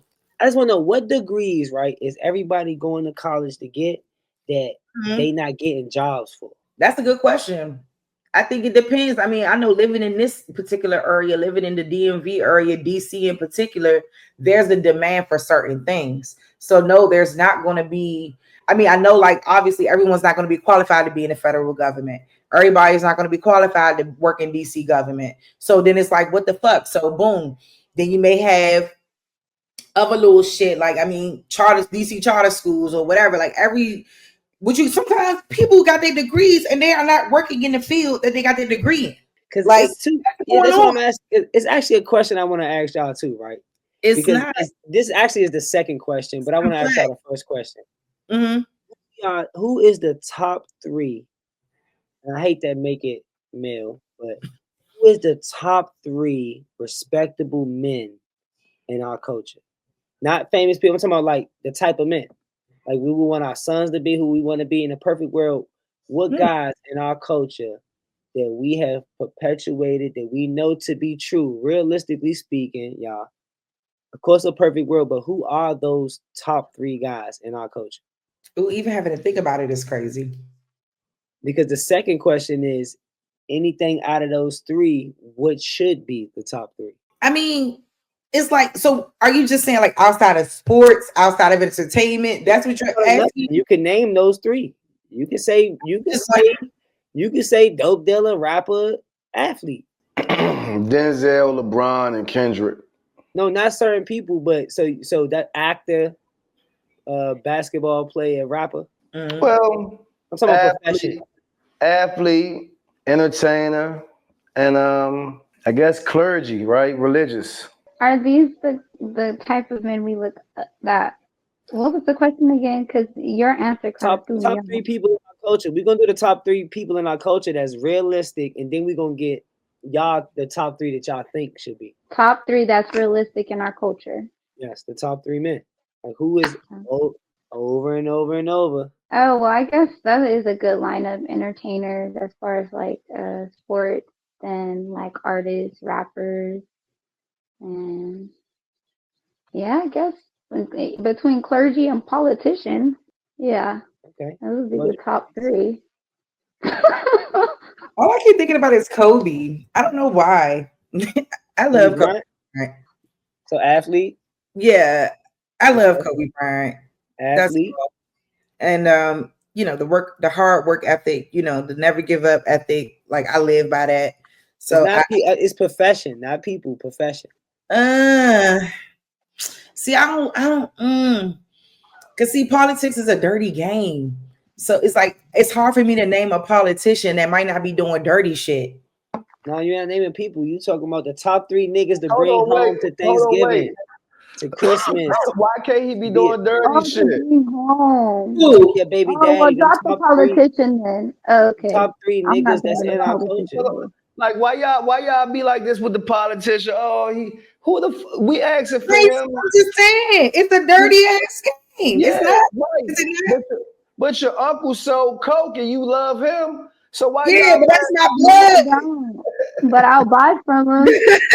Yeah, I guess it's not a little contradictory, but damn. That's the same thing I'm saying. I don't know why y'all trying to be slick. Why y'all not trying to perfection? Why y'all not trying to put Hustler in the top three? Exactly. Niggas in jail, and that's not no example. Instead of the athlete, I'll do the dope boy. I know damn well it's athletes, entertainers. I was in jail like 8 or 9 times throughout my whole life. I mean, I know the answer to the question. It's just y'all know the answer to the question too. So that's what it is, y'all. So now, what do we think it should be? I'm a great dad. I do. Should it be the preacher, the politician, and the teacher? Should it be the architecture, the doctor, what y'all? Sure. I mean, absolutely. I mean, I think they're making a difference in a way that's not always recognized and respected, especially teachers.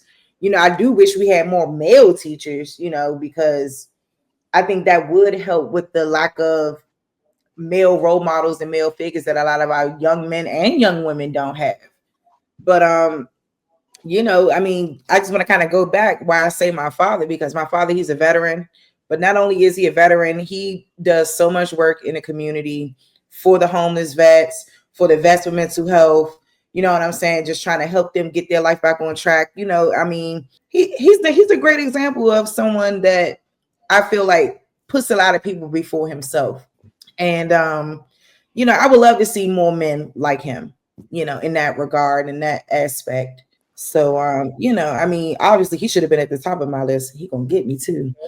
But yeah, so. You see, in the part of the dope boy part and the athlete part, I feel like it's a sense of protection there. Damn near all the athletes, niggas is fit. Tall, big, fit niggas. The dope boys, they may not always be the fitness, but they always have a killing aspect with them, which comes with protection. So does military. That's why it was kind of strange and nobody said military either. But you definitely should have said military, Sharice. So you could shout out Pops. You was struggling and shit. You could have definitely said military man. Like that military shit. He's an expert shooter too. And people have reservations on that, which is I think that's another slippery slope.